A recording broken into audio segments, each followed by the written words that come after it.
نعرہ رسالت یا رسول اللہ، نعرہ حیدری یا علی، پر محمد آل محمد صلوات اللہم صلی علی محمد وعلی اور دیگر صلوات اللہم صلی علی محمد وعلی محمد۔ اعوذ باللہ من الشیطان الرجیم، بسم اللہ الرحمن الرحیم، الحمدللہ رب العالمین، والصلاة والسلام علی سید الانبیاء والمرسلین، حبیب الہ العالمین ابی القاسم محمد صلی علی محمد وعلی وعلى آلہ الطیبین الطاہرین سیما بقیت اللہ فی الارضین۔ قال اللہ تعالی فی کتابہ الکریم، بسم اللہ الرحمن الرحیم، وَنُرِيدُ أَن نَّمُنَّ عَلَى الَّذِينَ اسْتُضْعِفُوا فِي الْأَرْضِ وَنَجْعَلَهُمْ أَئِمَّةً وَنَجْعَلَهُمُ الْوَارِثِينَ۔ ایک بار پھر درود بھیجے گا محمد و آل محمد۔ اللہم صلی علی محمد وعلی پروردگار عالم کا انتہائی شکر ہے، انتہائی خدا متعال کا احسان ہے کہ اس نے ہمیں اپنے ماننے والوں میں سے، اپنے دین کے راستے پر چلنے والوں میں سے قرار فرمایا، اہل بیت اطہار علیہ السلام کی در سے وابستہ قرار دیا۔ اس دعا کے ساتھ کہ انشاءاللہ خدا ہمیں اسی دنیا میں وقت کے امام کا ظہور دیکھنا نصیب فرمائے، ان کی نصرت کی سعادت نصیب فرمائے اور ان کی نصرت کی راہ میں شہادت نصیب فرمائے انشاءاللہ۔ وقت کے امام کو حضور ادائے احترام کے لیے، ان دعاؤں کی قبولیت کے لیے ایک بار پھر درود بھیجے گا محمد و آل محمد۔ اللہم صلی علی محمد وعلی محمد۔ پروردگار عالم نے ہم انسانوں کو کچھ صلاحیتوں اور توانائیوں کے ساتھ اس دنیا میں بھیجا ہے۔ ہم جب انسانوں کی صلاحیتوں کو دیکھتے ہیں تو اس طرح ہر انسان کا فنگر پرنٹ مختلف ہوتا ہے، اس کی ڈی این اے میں ڈفرینس ہوتا ہے، اور انسان کے اندر 10 ایسی چیزیں جو اس کو ڈفرینشیٹ کر رہی ہوتی ہیں دوسرے انسانوں سے۔ شاید کہہ سکتے ہیں کہ انسان توانائیوں میں بھی مختلف ہوتے ہیں۔ شاید یہ ایسا ہو کہ 2 آدمی آپ کو ایسے ملیں جن میں ساری توانائیاں ایک جیسی ہیں۔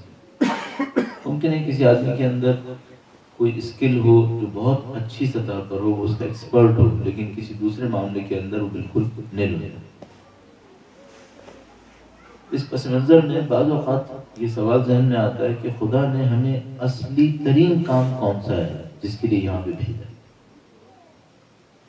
آپ اپنے دنیا کے اندر مختلف صلاحیتوں کے ساتھ آئیں، آپ میں سے کوئی ایک مثال کے طور پر مینجمنٹ کے اندر جائے گا، کوئی اکاؤنٹنسی میں جائے گا، کوئی آئی ٹی میں جائے گا، دنیا کی فیلڈز کے اعتبار سے، کوئی مثال کے طور پر کنسٹرکشن کے اندر جائے گا، انجینئرنگ کے اندر، میڈیسن کے اندر۔ یہ تو وہ کام ہیں جو ہم اپنی زندگی کے لیے اور اپنے روح کی تسکین کے لیے دوسرے مرحلے میں انجام دیں گے۔ اگر دین نہ بھی ہوتا تو کیا کوئی پروفیشن نہیں لیتے ہم لوگ؟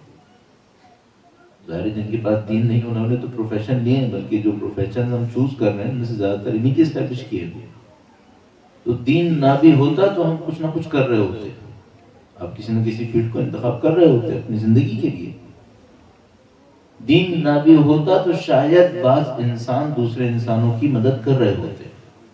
بہت سارے ایسے لوگ ہیں جو کسی دین کے معتقد نہیں ہیں، لیکن بہرحال کسی حس کے تحت، کسی سینس کے تحت وہ دوسرے انسانوں کی مدد کر رہے ہوتے ہیں۔ تو یہ وہ چیزیں نہیں ہیں جن کو ہم دین کی بنیاد پہ انجام دے رہے ہیں۔ تو دین نہ بھی ہوتا تب بھی کرتے۔ تو مثلا دین نہ بھی ہوتا اور میرے سامنے کوئی انسان مر رہا ہوتا تو میں اس کی ہیلپ کر دیتا، نہ بھی ہوتا تو کر دیتا۔ تو ہمیں اپنے آپ سے ایک سوال پوچھنا پڑے گا، وہ یہ کہ یہ جو دین ہے یہ ہم سے ڈیمانڈ کیا کر رہا ہے؟ بہت ساری چیزیں تو ہم خود اپنے لیے بھی کرتے، نہ بھی ہوتا تب بھی کرتے، تو وہ جو کور دین کی ڈیمانڈ ہے ہم سے وہ کیا ہے؟ اور ضروری نہیں ہے کہ یہ جو میں نے 2 پوائنٹس آپ کی خدمت میں کہے، پروفیشن اور انسانوں کی ہمدردی، یہ دین طلب نہ کرتا ہو، ممکن ہے یہ بھی دین طلب کرتا ہوں ہم سے، لیکن اس کے علاوہ دین ہم سے کیا مانگ رہا ہے جس کو ہم کور کے اندر قرار دے سکیں؟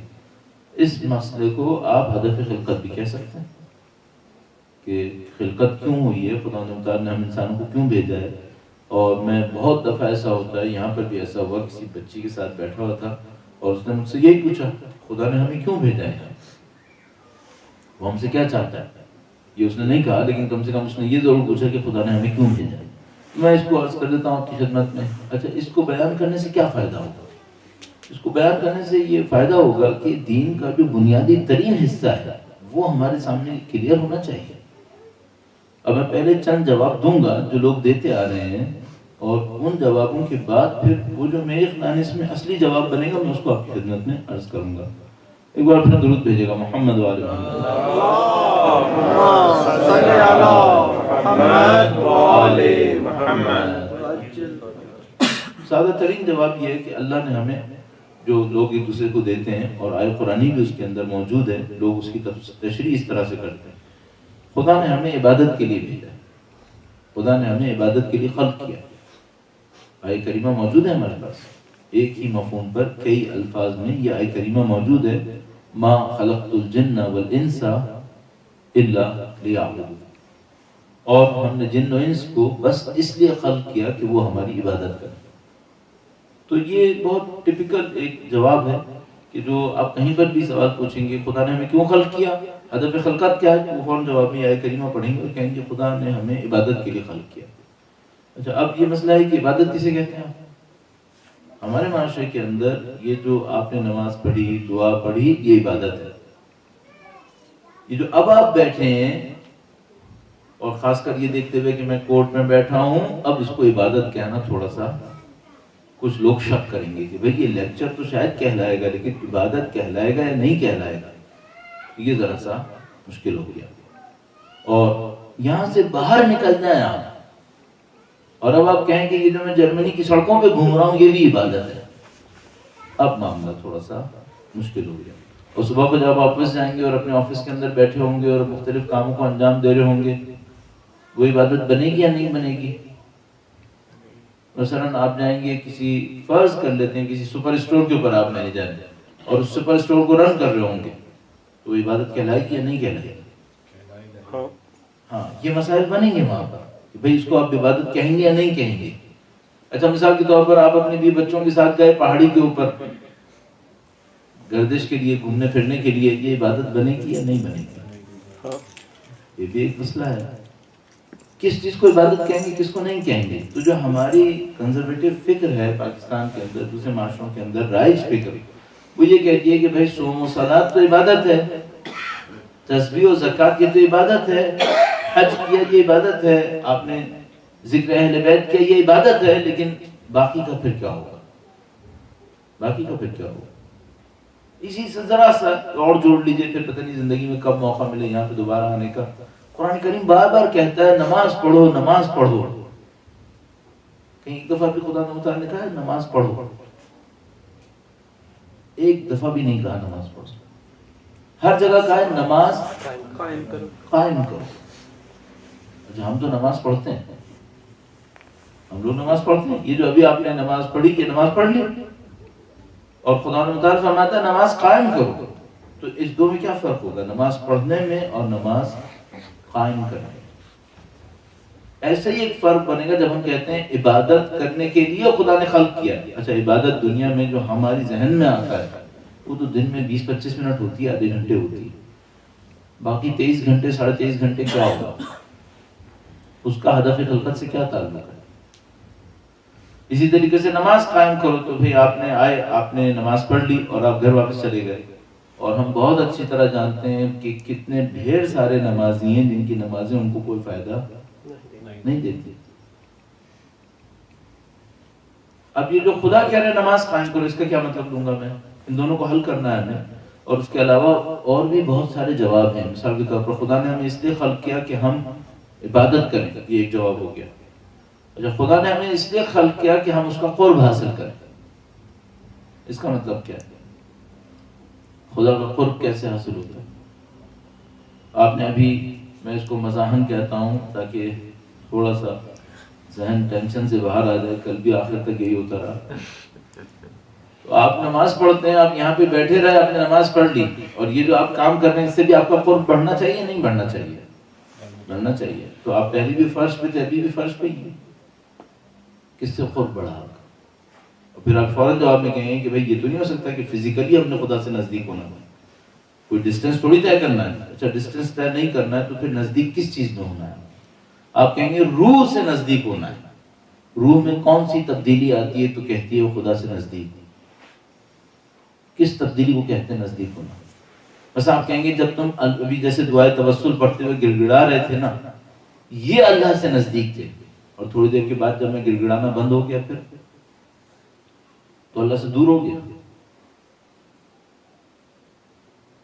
آیا عبادتوں کا ہدف 5 منٹ کے لیے خدا سے نزدیک کرنا ہے یا ہمیشہ کے لیے خدا سے نزدیک کرنا ہے؟ ہمیشہ کے لیے نزدیک. تو یہ جو میں دعائے توسل میں خدا سے نزدیک ہوا تھا وہ تو 5-10 منٹ کے لیے ہوا تھا، اس کے بعد تو معاملہ ختم ہو گیا. ابھی جب یہ سب آپ کریں گے کہ آپ عبادت کر رہے ہیں، قربتاً اللہ کر رہے ہیں، اللہ کے لیے کر رہے ہیں، قرب حاصل کرنے کے لیے کر رہے ہیں، یہاں سے باہر نکلیں گے، روڈ کے اوپر آئیں گے، قرب میں سے کتنا باقی ہے پھر؟ تو وہ قرب کون سا ہے جس کے لیے آپ عبادت کر رہے ہیں؟ قربتاً اللہ. 2 کانسیپٹ. تیسرا اور ایڈیشن کر لوں. میں چاہ رہا ہوتا ہوں ایک ڈسکشن کئی سوالوں کا جواب دے دے جو ابھی شاید نہ اٹھتے ہوں، بعد میں اٹھیں ذہن کے اندر. ایک اور مسئلہ بھی ہے. خدا تعالیٰ نے کہا کہ انی جاعل فی الارض خلیفہ، میں زمین کے اوپر اپنا خلیفہ جانشین بنانے والا ہوں. ایک سوال ہے یہاں پہ، آپ جانشین ہیں یا نہیں ہیں؟ یا صرف حضرت آدم جانشین تھے باقی ختم ہو گیا معاملہ؟ خدا تعالیٰ نے تو عمومیت میں رکھ کے کہا میں بنی آدم کو جانشین رکھ رہا ہوں. ظاہر تو ایسے ہی کم از کم. آپ کس چیز میں خدا کی جانشین ہیں؟ آپ جانشینی کس چیز میں؟ یہ چند سوالات ہیں ہمارے پاس ہیں. اسی طریقے سے قد افلح من زکاہا، قرآن کریم کا جواب ہے، وہ کامیاب ہوگا جو تزکیہ کرے گا. تزکیہ کسے کہتے ہیں؟ یہ 4 ٹپیکل جواب ہیں ہمارے پاس جو میں نے اشارتاً آپ کی خدمت میں عرض کیے. ایک کو ذرا صراحت کے ساتھ، ایک ہمیں خدا نے عبادت کے لیے خلق کیا ہے، میں نے اس کے اوپر ہونے والے تھوڑے بہت اعتراضات آپ کی خدمت میں عرض کیے. دوسرا ہمیں خدا تعالیٰ نے قربت کے لیے خلق کیا، قربتاً اللہ، ہم عبادتیں کرتے ہیں، اللہ نے ہمیں قرب کے لیے خلق کیا. میں نے پوچھا بھائی وہ قرب کس قسم کا قرب ہے؟ اچھا میں ایک اور سوال پوچھتا ہوں، اگر میری عمر 45 سال 50 سال ہے، کیا مجھے پتا چلا کہ میرا قرب کتنا ہے؟ اگر نہیں پتا چلا تو میں 50 سال سے ایک کام کر رہا ہوں کسی کام کے لیے اور مجھے ابھی تک پتا نہیں چلا کہ وہ ملا یا نہیں ملا، یہ کیا ہو رہا ہے؟ 50 سال میں بزنس کروں ارننگ کے لیے، کوئی 50 سال بعد مجھے بھائی کو ارننگ ہوئی یا نہیں ہوئی، میں کہوں گا کہ ابھی اصل میں 50 سال بعد بھی مجھے پتا نہیں چلا ہے ابھی، تو مجھ سے کہے گا کہ تم کر کیوں نہیں ہوتے؟ کوشچن ہے میرے سامنے. عبادت کے لیے خلق کیا ہے، میں نے کوشچن پہ کچھ کوشچن ریز کیے. قرب کے لیے خلق کیا ہے، مسائل اس کے اندر بھی بن گئے. خدا نے مجھے جانشین بنایا، مجھے نہیں پتا میں جانشین کس چیز کے اندر ہوں، اور مجھے تزکیہ نفس کرنا ہے کیونکہ اس میں کامیابی ہے. قد افلح من زکاہا وقد خاب من دساہا، اور مجھے نہیں پتا تزکیہ نفس کسے کہتے ہیں. ان چاروں کو جمع کرتے ہوئے میں جواب آپ کی خدمت میں عرض کروں گا. درود بھیجیے گا محمد و آل محمد. اللهم صل على محمد و آل محمد. اچھا ان چاروں کے اوپر ایک سوال اور ایڈ کر دیتا ہوں تاکہ ایک ڈسکشن کئی جگہ کام آ جائے. اور وہ سوال یہ ہے کہ یہ جو آپ جواب دینے والے ہیں یہ دنیا کا ہدف بتائے گا یا آخرت کا ہدف بتائے گا؟ یہ جو ابھی ہم جواب دیں گے اس سے یہ پتہ چلے گا کہ خدا نے ہمیں خلق کیا ہے آخرت میں فائدہ دینے کے لیے، دنیا میں فائدہ دینے کے لیے. اگر اب میں یہ جواب میں کہوں کہ یہ جو میں بھی آپ کو بتاؤں گا اس سے آپ کو فائدہ ہوگا آخرت میں، تو آپ کہیں گے کہ پھر یہ دین مجھے دنیا میں کیا دینے والا ہے؟ اس دین کا دنیا میں کیا فائدہ ہے؟ اور میں اپنے آپ سے ہمیشہ ایک سوال کہتا ہوں، اپنے آپ کو چیلنج بھی کرتا رہتا ہوں، وہ یہ کہ اگر دین صرف مردوں کے کام آئے تو دنیا میں مجھے کمیونسٹ ہونا ہے کیا؟ دنیا میں تو زندگی گزارنی ہے مجھے. آپ نے دیکھا ہوگا بعض اوقات میں کہیں پہ جاتا ہوں وہاں شروع سے آخر تک لگتا ہے یہ گیدرنگ مردوں کے لیے بنی تھی. شروع میں ایک فاتحہ ہوتی ہے مردوں کے لیے، آخر میں دعا ہوتی ہے مردوں کے لیے، تمام ثواب بخشا جاتا ہے مردوں کے لیے، اور زندہ یوں بیٹھے ہوتے ہیں جیسے ان مردوں کی خاطر یہاں پہ آ کے بیٹھ گئے. تو میں کہتا ہوں بھائی یہ جو دین مردوں کے کام آتا ہے اس کا مطلب ہے یہ دین خود بھی مردہ ہے، یہ زندہ دین نہیں ہے. زندہ دین زندوں کے بھی کام آنا چاہیے. کوئی یہ نہ کہے کہ میں کہہ رہا ہوں مردوں کے کام نہیں آنا چاہیے، مردوں کے کام آنا چاہیے. میں نے بھی مرنا ہے، مجھے بھی مردہ بننا ہے ایک زمانے میں، لیکن یہ دین زندوں کے بھی تو کام آئے. تو مثال کے طور پر آپ یہاں بیٹھے، آپ نے سورہ فاتحہ پڑھی، اس کا ثواب مردوں کو بخشا اور گھر چلے گئے، اور کوئی آپ سے پوچھے بھائی آپ جو گئے اس کا کیا فائدہ ہوا، تو آپ نے کہا میں ایک سورہ فاتحہ پڑھ کے آ رہا ہوں جس کا ثواب مردوں کو ملے گا. بھائی یہ بھی تو بتاؤ کہ زندوں کو کیا ملا. اور کوئی جواب نہ کری کہ میں نے نظر کھائی ہے اس کا ثواب مجھے مل گیا ہے. میں کہوں گا یہ دین کا ثواب اچھا ثواب نہیں ہے، دین اس سے زیادہ تمہیں کچھ دینا چاہیے. تو میرا جواب ایسا ہونا چاہیے جو آخرت بھی بنائے دنیا بھی بنائے. ایسا نہ ہو آخرت یہاں سے لینی ہے اور دنیا مثال کے طور پہ جارج بش سے لینی ہے، اس کے لیے پھر مجھے وہاں پہ جانا پڑ جائے گا. اور یہ دین کامل تھا، اس کو ساری ضرورتوں کو پورا کرنا تھا یہاں پہ. یہ سب کو ملا کر ایک جواب ہمارے پاس ہونا چاہیے. درود بھیجے گا محمد وآل محمد. اللهم صل على محمد وآل محمد. اہل بیت اطہار علیہ السلام کی عظمت پر ایک بار پھر درود بھیجیں محمد وآل محمد. اللهم صل على محمد وآل محمد. ہمارے دو عزیز دوست باہر گئے ہوئے تھے، مجبوراً میں ان کو پس منظر میں لے آؤں کہ یہاں پہ ہوا کیا. تو ہم نے کچھ کوشچنز ریز کیے اور ہم نے یہ پوچھنا چاہا کہ بھئی یہ جو ہدف خلقت ہے، دنیا کیوں خلق ہوئی ہے، اس کا معاملہ کیا ہے. ہم نے 4-5 جواب دیے اور کہا کہ ان جوابوں کے پیچھے کچھ اور تفصیل بھی ہونی چاہیے. اور ایک بات یہ بھی ایڈ کر دی کہ جو بھی جواب ہو وہ دنیا میں بھی کام آئے، آخرت میں بھی کام آئے. صرف آخرت کے کام نہ آئے، دنیا میں بھی کام آنا چاہیے.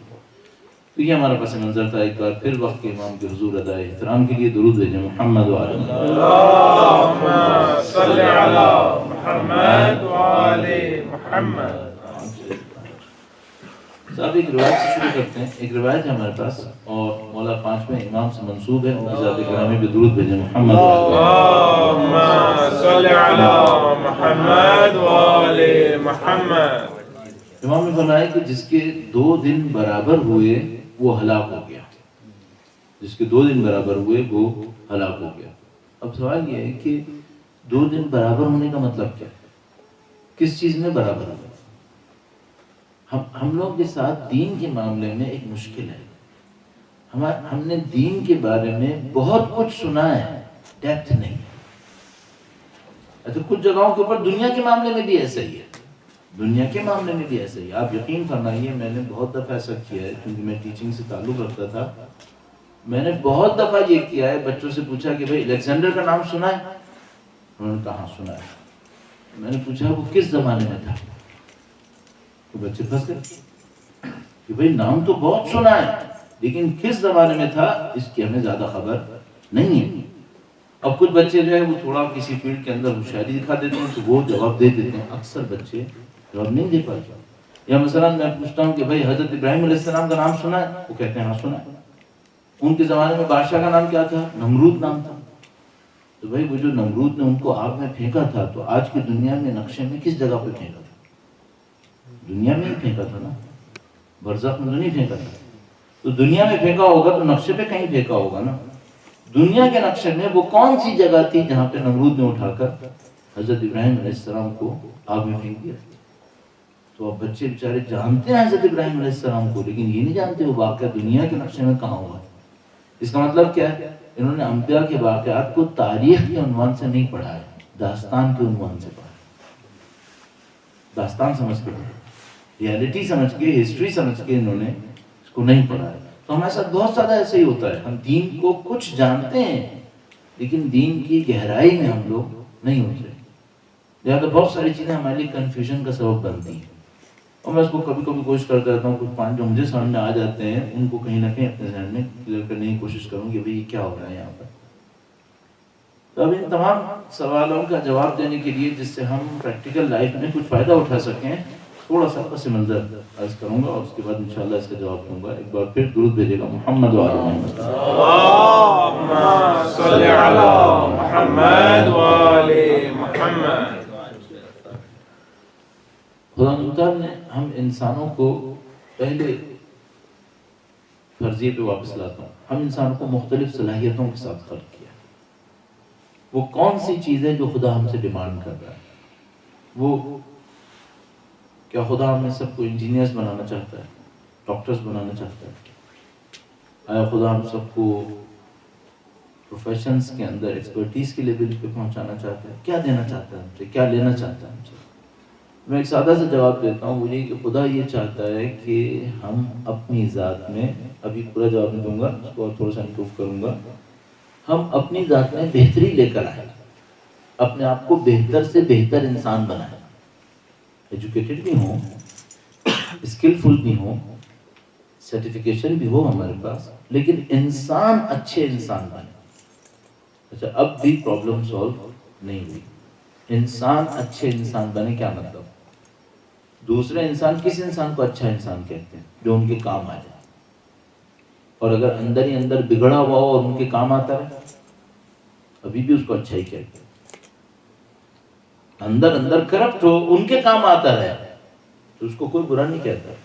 مثلا اگر میرے اور آپ کے رشتہ داروں کے اندر کوئی ایک عام آدمی اندر سے بہت کرپٹ ہو اور وہ پوری فیملی کے کام آتا رہے, تو فیملی اسے کیا کہے گی؟ اچھا آدمی کام آ رہا ہے. ان کو اس سے کیا غرض کہ اندر سے کیا ہے؟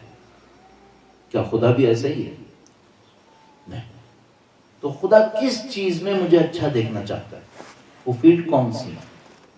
میں نے عرض کیا, اگر میں نے پی ایچ ڈی کر لی, پوسٹ پی ایچ ڈی کر لی, اور اس اسٹینڈرڈ پہ پورا نہیں اترا جس پہ خدا چاہتا تھا, تو اس P H D post P H D کا کوئی فائدہ نہیں ہوا. دنیا کی ساری دولتیں میں نے جمع کی اور دنیا کے سارے غریبوں کو دے دی, اور وہ اسٹینڈرڈ پورا نہیں کیا جو خدا چاہتا تھا, میں ناکام ہوں. قد افلح من زکاہا, بس وہ کامیاب ہوگا جو تزکیہ کرے گا. اس کا مطلب کیا ہوا؟ اب میں جواب کی طرف لے جانے کی کوشش کرتا ہوں. بچپن سے آپ نے اسماء حسنہ سنے ہیں. مثلا کون کون سے اسماء حسنہ, اگر دو چار مجھ سے کوئی کہے کہ کون کون سی یاد ہیں, تو میں کہوں گا مثلا علیم, قدیر, رحمان, رحیم, کریم, ودود. یہ سارے اسماء حسنہ ہیں جو آپ نے دیکھا ہوگا. بچپن سے ہمیں ایک حمد یاد آتی تھی جس میں بار بار اللہ کے نام سامنے آ رہے ہوتے تھے, 99 نیم سامنے آتے تھے. بچپن سے سنا ہے یہ سب. مسجدوں کے اندر ٹائلز کے اوپر اللہ کے 99 نام لکھے ہوتے ہیں, ادھر ادھر لکھے ہوتے ہیں. تو اپنے آپ سے ایک سوال پوچھے گا, ان 99 ناموں سے میرا کیا تعلق ہے؟ اس کو خدا نے اتنا مشہور کیوں کیا ہے؟ مثلا کوئی مجھ سے کہتا خدا چاہتا ہے کہ اس کے نام کی حمد, تعریف کی جائے, تو اگر میں کہوں یا اللہ الحمدللہ اور وہ 99 نیمز نہ لوں, تو کیا میں نے کوئی کمی کی؟ اچھا, ہمارے پاس روایت موجود ہے, کبھی ایک موقع کے اوپر کوئی کام ہوا, مولا نے نظر کی کہ اے خدا اگر یہ کام ہو جائے تو میری تیری بہترین الفاظ میں تعریف کروں گا. وہ کام ہو گیا, امام تشریف فرما ہوئے, انہوں نے فرمایا بسم اللہ الرحمن الرحیم الحمدللہ. کس نے کہا مولا یہ تو بہت ایک جملہ ہو گیا, الحمدللہ. امام نے فرمایا اس سے بہتر تعریف ممکن نہیں. الحمدللہ کیا مطلب؟ ساری تعریفیں خدا کی. اب اگر میں ایک دو تعریفیں کہوں تو وہ تو کم ہو جائیں گی, ساری تعریفیں خدا کے لیے. الحمدللہ 99 نیمز, اس سے میرا کیا تعلق بنا؟ کیا صرف اچھا اب ایک اور معاملہ, کوئی آدمی کہے گا کہ تمہیں نہیں پتا یہ 99 نیمز بہت کام کے. کیا کام کے؟ اگر دو لوگوں میں جھگڑا ہو جائے نا تو 1001 دفعہ الودود پڑھ کے پھونک دو, دونوں کا جھگڑا ختم ہو جائے. اگر تمہارے رزق میں کمی آ رہی ہو, ہر روز صبح نماز کے بعد 100 دفعہ کہو یا رزاق یا رزاق یا رزاق, تمہارا رزق بڑھ جائے گا. اگر تمہیں دشمن کے سامنے کسی خطرے کا سامنا کرنا پڑ جائے تو خدا تعالیٰ کو یا قدیر ہو یا قدیر ہو یا قدیر کہہ کے پکارو, ساری مشکلیں حل ہو جائیں گی. آیا 99 نیمز کا اصلی کام یہی ہے؟ میری دنیا کے اندر دو چار مشکلات آتی رہیں, میں ان کے ذریعے نپٹاتا رہوں, یہ ہے 99 ناموں کا کام؟ یہ نہیں ہونا چاہیے. اس کے اندر کیا راز ہے میں آپ کی خدمت میں عرض کرنے کی کوشش کروں گا. درود بھیجے گا محمد و آل محمد. اللہم صلی علی محمد و آل محمد. اور آپ کے ذہن میں وہ چار چیزیں رہیں. اللہ نے ہمیں عبادت کے لیے خلق کیا ہے, قربتاً الی اللہ خلق کیا ہے, زمین کے اوپر جانشین بنایا ہے, تزکیہ نفس کے لیے. واپس آئیے, اسماء حسنہ ان کا مجھ سے کیا تعلق ہے؟ میں معمولاً یہاں پہ پہنچتا ہوں تو ایک واقعہ سناتا ہوں اور اس واقعے سے تھوڑا سا اور جواب کے نزدیک لاتا ہوں. میں اس کسٹمر اس کیا کہوں ایجنٹ کی طرح ہوں جو اپنے پروڈکٹ کو ایک جھٹکے میں پیش نہیں کرنا چاہتا، تھوڑا سا ایک اٹریکشن کریٹ کرنا چاہتا ہے. آپ کہیں اٹریکشن نہیں، ہم تھک گئے جلدی سے بتا دو ہمیں جانا بھی ہے. میں بھی ختم کرتا ہوں اس کو. ایک دفعہ میں کسی ایک جگہ پہ گیا، اسکول کا انوگریشن تھا، وہاں پہ گیا تو وہاں پہ ایک صاحب جو ہیں وہ تشریف لائے.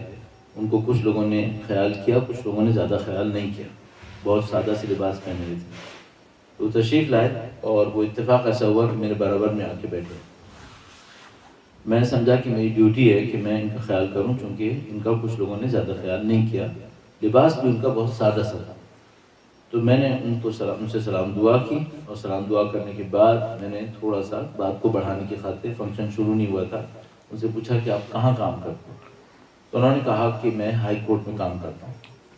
اور جو انہوں نے بتایا اس سے میرا اندازہ یہ ہوا کہ یہ کسی لو اسکیل کی پوسٹ پہ ہوں گے، کیونکہ ایک انسان اگر کہیں اچھی جاب پہ لگا ہوا ہوتا ہے تو ذرا کمپنی سے پہلے اپنا عہدہ بتا دیتا ہے کہ بھئی میں کون ہوں یہاں پر. تو انہوں نے کہا کہ میں ہائی کورٹ میں کام کرتا ہوں. تو میں نے سوچا شاید پروٹوکول آفیسر ٹائپ کے یا کوئی اسٹینوگرافر کلرک ٹائپ کے.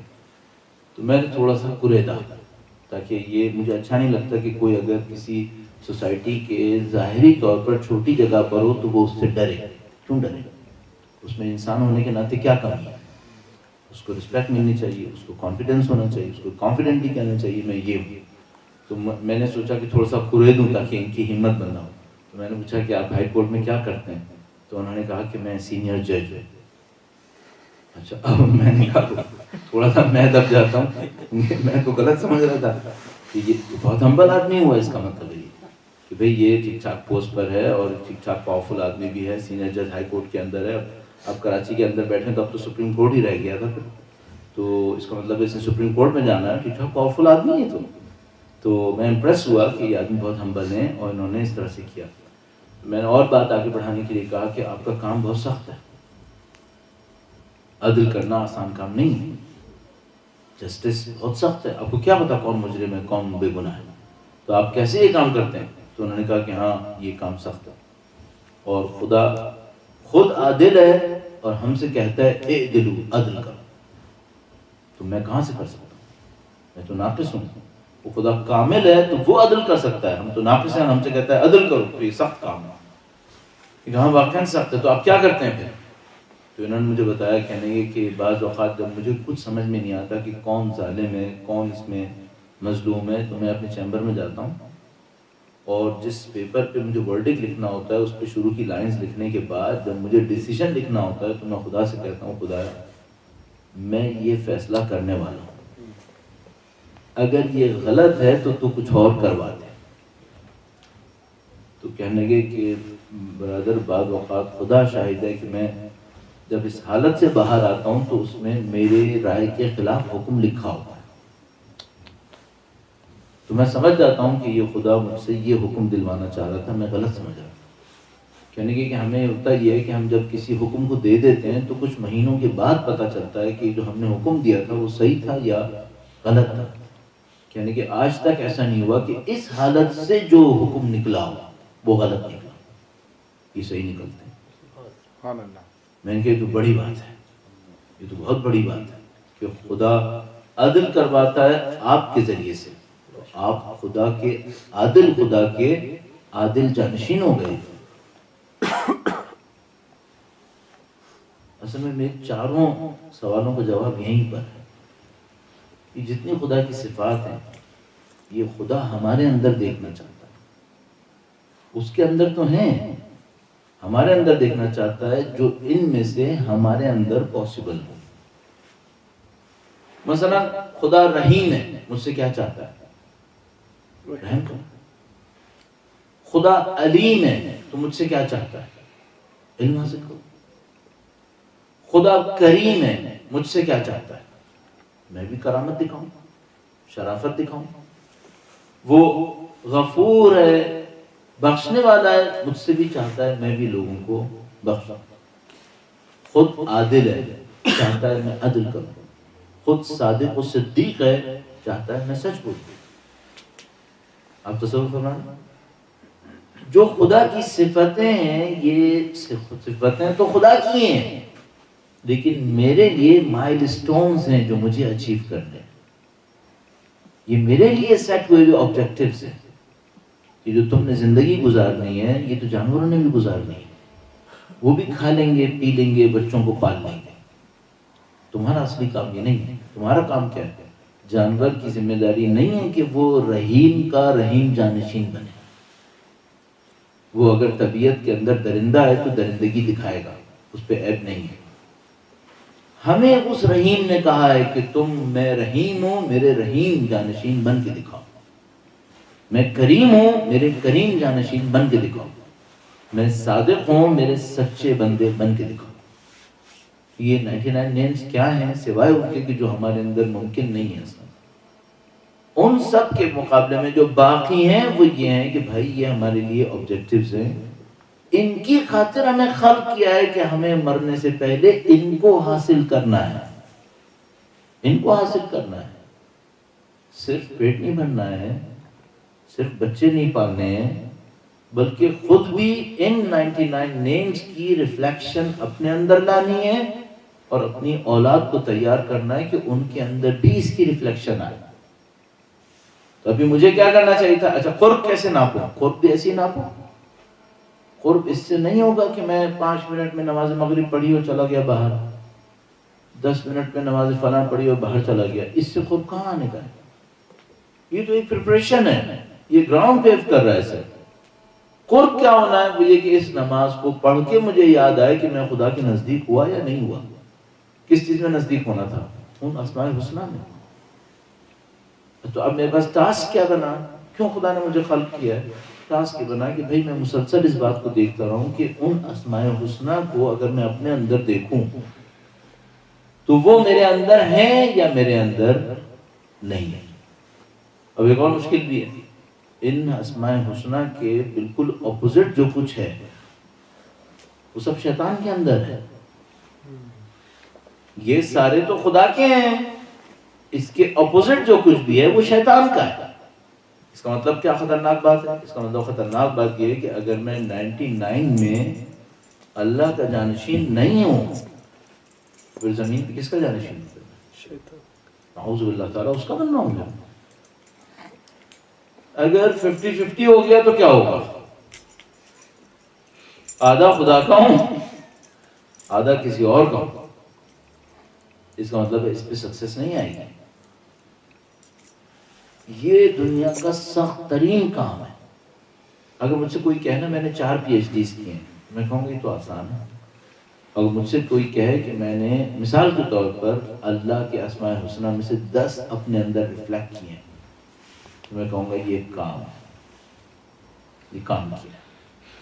اچھا اب میں اور آپ کیا کر سکتے ہیں؟ میں اور آپ ایک اسائنمنٹ کے طور پہ یہ کر سکتے ہیں، اگر آپ کو دل چاہے یہ کرنے کا، وہ یہ کر لیجئے کہ یہ دیکھیے آپ کے اور میرے اندر خدا کے 99 نیمز میں سے کیا ریفلیکٹ ہو رہا ہے. ایک مسئلہ کتنا ریفلیکٹ ہو رہا ہے. مثال کے طور پر اگر میں ہر موقع پر 100% سچ بولوں، ہر موقع پر 100% سچ، تو میں صادق کی صفت میں خدا کا جانشین ہو گیا. اس صفت میں مجھے خدا کا قرب مل گیا.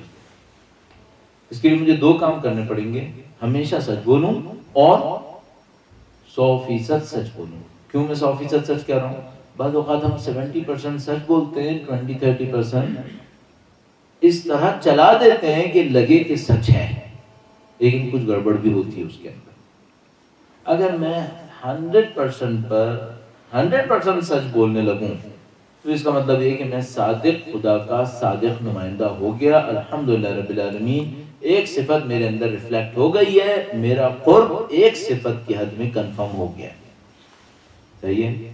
اب میں اس اعتبار سے دیکھنا شروع کروں، وہ یہ کہ میرا جو آبجیکٹو آف لائف تھا اس میں سے کتنے % کو میں اکمپلش کر چکا ہوں اور کتنے % کے اوپر ابھی کام کرنا باقی ہے. اچھا فرض کریں آپ کہیں گے بھائی یہ تو چلیے ٹھیک ہے، بات سمجھ میں آ گئی، یہ ہو گیا، خدا نے کیوں خلق کیا ہے؟ اس لیے خلق کیا ہے. قربۃ اللہ کیا ہوا؟ جس کے اندر زیادہ صفتیں ہوں گی وہ اللہ کے نزدیک ہوگا. جانشین کون ہوتا ہے؟ ہم ان صفتوں میں خدا کے جانشین ہوتے ہیں. تزکیہ نفس کسے کہتے ہیں؟ ان صفتوں کو اپنے اندر لانا یہ تزکیہ نفس کہلاتا ہے۔ 4-5 سوال تھے وہ سارے ہو گئے۔ اب آخری بات وہ یہ کہ بھائی اس سے آخرت بنے گی یا دنیا بنے گی؟ دنیا اور آخرت دونوں بن جائیں گے اور بہت اچھے بن جائیں گے، بہت اچھے بن جائیں گے۔ مثال کے طور پر اگر مجھ سے کوئی کہے اگر دنیا کے سارے بندے صادق ہو گئے تو کیا ہوگا؟ لو کام آسان ہو گیا، اس میں کون سی مشکل ہے؟ اگر دنیا کے سارے بندے امین ہو گئے بہت ہی اچھا ہو گیا، بینک کی ضرورت نہیں رہی ایک حصے میں۔ دنیا کے سارے بندے رحیم ہو گئے، ایک دوسرے پہ رحم کرنے لگے، وہ برائی آئے گی دنیا کے اندر، دنیا جنت ہو جائے گی۔ اس کا مطلب کیا ہے؟ یہ وہ آبجیکٹیوز ہیں اگر ان کو پورا کر لیا تو صرف آخرت نہیں بنے گی، یہ دنیا جنت بن جائے گی، دنیا بہترین جنت بن جائے گی ہمارے لیے۔ ہم سب کی پروڈکٹیوٹی پتہ نہیں کہیں سے کہاں پہنچ جائے گی، دنیا میں پتہ نہیں کتنے فضول کاموں کے اوپر ہماری زندگی گزر رہی ہے۔ میں نے سوچا ایک دفعہ، یاد ہے آسٹریلیا میں تھا، ایک دفعہ ایک ہائی رائز اپارٹمنٹ کے اندر مجھے کمرہ ملا ہوا تھا، تو میں ایسے ہی دیکھنے کے لیے اس کی بالکنی میں چلا گیا، اور جو اس کی بالکنی سے دیکھا تو پوری نیچے لگا جیسے دنیا گھوم رہی ہے، ٹرین چل رہی ہیں، گاڑیاں جا رہی ہیں، بسیں آ رہی ہیں، لوگ وہاں پہ سامنے ایک ٹرین اسٹاپ بھی تھا اور بس اسٹاپ بھی تھا، تو لوگ دھڑا دھڑ آ رہے تھے جا رہے تھے، آ رہے تھے جا رہے تھے۔ تو میں سوچا کہ ان میں سے کچھ انسان تو کچھ دوسروں کو سرو کر رہا ہے۔ مثال کے طور پر ایک آدمی یہاں سے نکلا ہے، وہ اپنے گھر سے نکلا ہے، وہ بینک گیا ہے، تو وہاں پہ بینک پہ جا کے کیا کرے گا؟ وہاں پہ ایک آدمی آئے گا کوئی ڈپازٹ رکھنے کے لیے، کوئی ٹرانسفر بنوانے کے لیے، جو اس کو سرو کرے گا۔ سر ٹھیک ہے، بات سمجھ میں آتی ہے۔ ایک آدمی میونسپلٹی گیا ہے، وہاں پہ جا کے کیا کرے گا؟ لوگ اس کے پاس آئیں گے کہ میرے گھر کے اندر مثال کے طور پر یہ ہو گیا، گلی میں وہ اس کو صحیح کر دے، چلو یہ بھی ہو گیا۔ وہ جو بزنس مین ہے وہ کیا کرے گا؟ وہ لوگ اس سے چیزیں لینے آئیں گے، مثال کے طور پر اس نے دکان کھولی ہوئی ہے، سپر اسٹور کھولا ہوا ہے، وہ لوگ وہاں سے چیزیں خریدیں گے اور گھر چلے جائیں گے۔ اچھا، وہ جو آفس میں کام کر رہا تھا وہ پیسے کمائے گا، شام کو سپر اسٹور سے چیزیں لے کر گھر چلا جائے گا۔ یہ سب ایک دوسرے کے لیے زندہ ہیں کیا؟ باقی کس کام کے لیے زندہ ہیں؟ تو مجھے اچانک اس بات کا احساس ہوا کہ انسان ایک ہی لوپ کے اندر گھوم رہے ہیں، ان کے پاس کوئی آبجیکٹو نہیں ہے۔ کس آبجیکٹو کے لیے زندہ ہے؟ وہ جو بینک میں کام کر رہا ہے، وہ بینک میں کام کر رہا ہے تاکہ پیسے کمائے، رات کو وہ سپر اسٹور سے خریدے گا، پھر گھر جائے گا، پھر اگلی دفعہ صبح پھر اٹھے گا، پھر بینک میں جائے گا، پھر لوگوں کو سرو کرے گا، پھر تنخواہ کمائے گا، پھر سپر اسٹور جائے گا، پھر گھر واپس جائے گا۔ تو ٹھیک ہے، اور وہ جو سپر اسٹور میں کھڑا ہے وہ کیا کر رہا ہے؟ وہ سپر اسٹور میں کھڑا ہے، تنخواہ لے گا، سپر اسٹور میں چیزیں بیچے گا، رات کو کہیں اور سے چیزیں خریدے گا، پھر دوبارہ گھر جائے گا، پھر صبح کو یہی کرے گا۔ یہ سب ایک دوسرے کو سرو کر رہا ہے۔ زندہ کس لیے پھر یہ لوگ؟ کر کیا رہے ہیں یہ لوگ؟ اچانک مجھے سمجھ میں آیا کہ ہم آبجیکٹو کھو بیٹھے، ہماری لائف کو کوئی آبجیکٹو نہیں اس طرح کا۔ یعنی مجھے کچھ یوں لگا کہ ہم نے لائف کی بعض ریکوائرمنٹس کو اپنے آبجیکٹیوز بنا لیا۔ یہ لائف کی ریکوائرمنٹ ہے کہ مجھے پیٹ بھرنا ہے، یہ آبجیکٹو نہیں ہے۔ ہم نے ریکوائرمنٹس کو آبجیکٹو بنا لیا ہے، اور جب آبجیکٹیوز کی جگہ خالی ہو گئی تو ہمیں سمجھ میں نہیں آ رہا کہ زندگی گزر کیوں رہی ہے۔ لہٰذا اگر کوئی ان ریکوائرمنٹس کو کھو بیٹھے تو فوراً خودکشی کر لے گا۔ کوئی بینکرپٹ ہوگا تو خودکشی کر لے گا، اب کچھ ہے ہی نہیں اس کے بعد۔ تو مجھے سمجھ میں آیا کہ ہمیں فوراً اس بات کے اوپر محنت کرنی پڑے گی کہ ہماری لائف کے آبجیکٹیوز کیا ہیں۔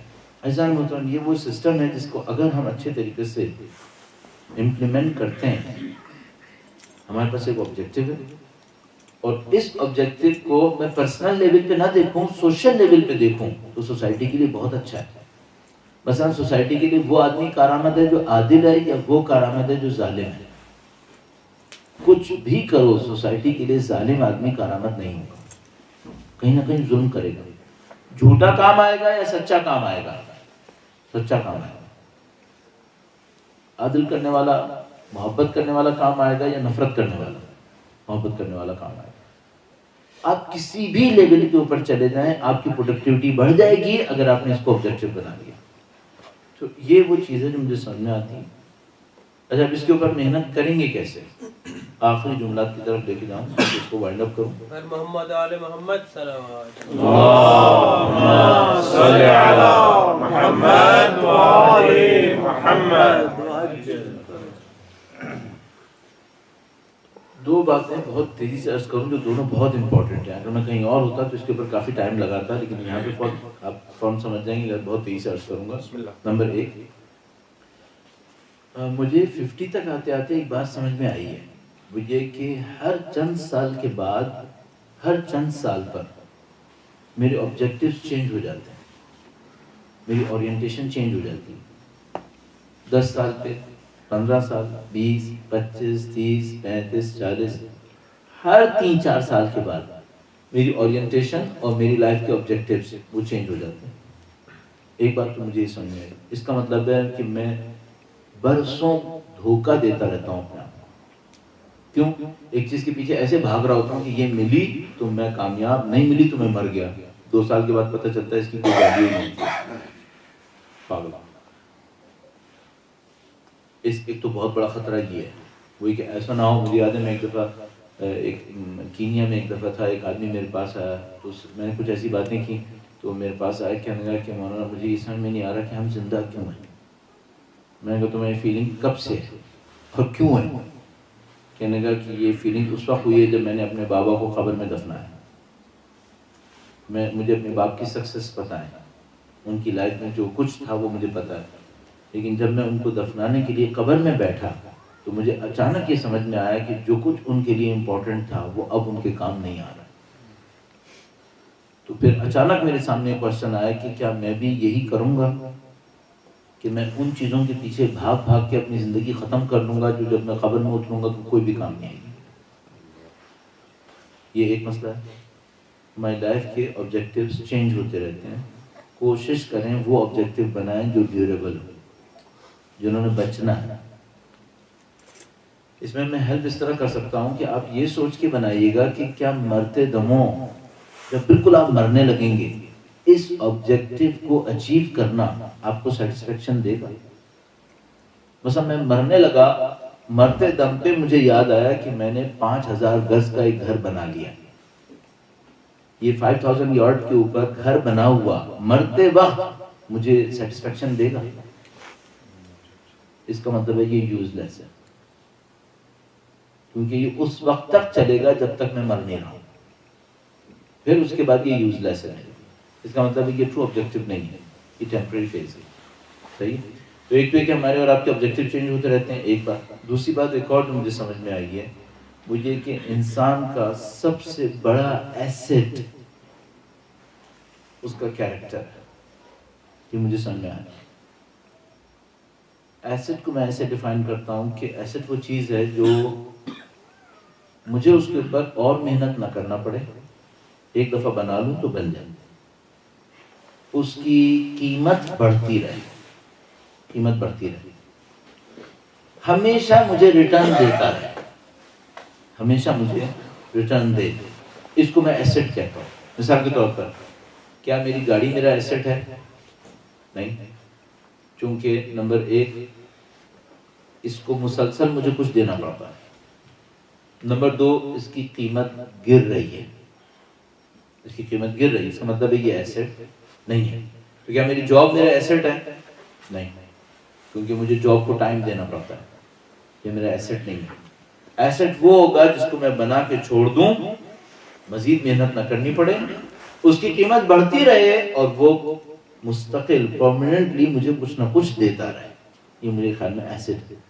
مجھے یوں سمجھ میں آیا کہ لائف میں سب سے بڑا ایسٹ اچھا کیریکٹر ہے، اور اچھے کیریکٹر کی بیس اچھی عادتیں ہیں. مجھے یہ سمجھ میں آتا کہ آپ کی لائف کا سب سے بڑا ایسٹ آپ کا کیریکٹر ہے، اور کیریکٹر میں جو سب سے بڑی بیس ہے وہ آپ کی اچھی عادتیں. اور مجھے جو دوسری بات اس کے ساتھ ساتھ سمجھ میں آئی خود بخود ہی، وہ یہ ہے کہ انسان کی زندگی میں سب سے گندی چیز بری عادت ہے، کیونکہ یہ ہر چیز کو برباد کر دیتی ہے. اچھی عادتیں انسان کا سب سے بڑا ایسٹ ہیں، اور بری عادتیں سب سے بڑی دشمن ہیں. جو مجھے سمجھ میں آتی ہے بات. اب میں آپ سے کہوں گا کہ آپ اس کو کیسے اچیو کریں گے. یہ جو 99 نیمز اور آبجیکٹیوٹی آف لائف، ان تمام کی باتیں تھیں، تو آپ اس طرح سے کر لیجئے کہ آپ اپنی اچھی عادتوں کو انہینس کریں اور اپنی بری عادتوں کو ختم کریں. اگر اس ایک سنگل لائن ایجنڈا کے اوپر آپ نے کام کر لیا کہ آپ اپنی اچھی عادتوں کو بڑھاتے چلے جائیے اور آپ اپنی بری عادتوں کو ختم کرتے جائیے، ان سے لڑتے چلے جائیے، تو آپ آن ٹریک ہیں، آپ آن ٹریک ہیں۔ اور مرتے دموں آپ کی اچھی عادتیں آپ کو بہت سیٹسفیکشن دیں گی، اچھی عادتیں آپ کو بہت زیادہ سیٹسفیکشن دیں گی، آپ مطمئن ہو کے مریں گے۔ جو برزخ میں آپ کے انتظار میں ہوگا اچھی عادتوں میں، بہت اچھی اچھی چیزیں ہیں، اس کو میں تذکرہ نہ کروں، لوگ جنتوں کے ثواب میں گنواتے رہتے ہیں، تو میرا کام نہیں ہونا چاہیے۔ عزیزان محترم، یہ ہمارا سینٹرل آئیڈیا تھا۔ سینٹرل آئیڈیا یہ تھا کہ آپ کی لائف کا ایک آبجیکٹیو ہے، وہ کبھی عبادت کہتے ہیں، کبھی قرب کہتے ہیں، کبھی جانشین کہتے ہیں، کبھی تزکیہ نفس کہتے ہیں، ان سب کا جو ایسنس ہے وہ اسماء حسنہ کے اندر، اللہ کے 99 ناموں کو اپنے اندر لے کر آنا، البتہ ان سے کچھ ہمارے اندر نہیں آئیں گے، وہ ہمارے لیے ہیں بھی نہیں، تو جو ہمارے لیے ہیں اور آ سکتے ہیں ان کو اپنے اندر لے کر آنا، اور ان کو لانے کے لیے جو راستہ سمجھ میں آتا ہے سادہ ترین، وہ یہ کہ بری عادتوں کو ختم کر دیں، اچھی عادتوں کو بہتر کریں۔ کوئی مجھ سے کہے کہ اس کے لیے مجھے پی ایچ ڈی کرنا ہوگا یا قم میں جانا ہوگا، میں کہوں گا نہیں، خدا متعال نے ہمیں قرآن کریم میں ایشور کیا ہے کہ میں نے تمہارے اندر اس کے لیے ایک اسکیل پلانٹ کر دیا ہے، تمہارے اندر پلانٹ کر دیا ہے۔ خدا متعال فرماتے ہیں وَنَفْسٍ وَمَا سَوَّاهَا فَأَلْهَمَهَا فُجُورَهَا وَتَقْوَاهَا، ہم نے انسان کو الہام کر دیا ہے کہ اس کا فسق و فجور کیا ہے اور اس کا تقوی کیا ہے، اور اس کے بعد کہتا ہے قد افلح من زکاہا وقد خاب من دساہا۔ اس کا مطلب وہ کہنا چاہ رہا ہے کہ بری اور اچھی عادتوں کو پہچاننے کے لیے تمہیں کچھ اور کرنے کی ضرورت نہیں ہے، اپنے ضمیر سے پوچھ لو، تمہیں بہت اچھی طریقے سے سمجھ میں آ جائے گا۔ تو آپ کے لیے کام، میرے لیے کام آسان ہے، اور یہی دنیا کا سب سے مشکل کام ہے۔ دنیا کا سب سے مشکل کام بری عادت سے لڑنا ہے، اپنے اندر موجود بری عادت سے لڑنا، دنیا کا سب سے مشکل کام۔ ریئلائز نہیں کرتا انسان اور اس سے لڑنے کی ہمت بھی نہیں ہوتی، سرنڈر کر دیتا ہے، اور بری عادتیں بناتی ہیں، اچھی عادتیں بناتی ہیں۔ تو کوئی بری عادت پہ سرنڈر کرتا ہے تو اس کا مطلب بہت اور مزید بری عادتیں بڑھاتا چلا جاتا ہے، نعوذ باللہ تعالیٰ۔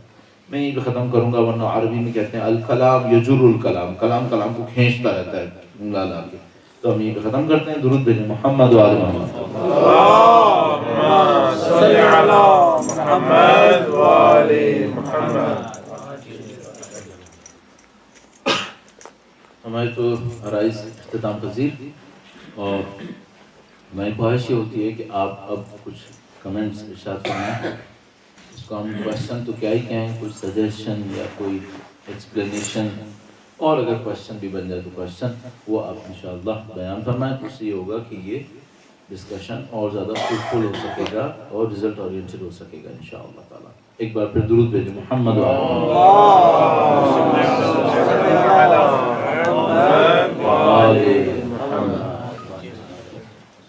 سب پہلا سوال میں، بسم اللہ۔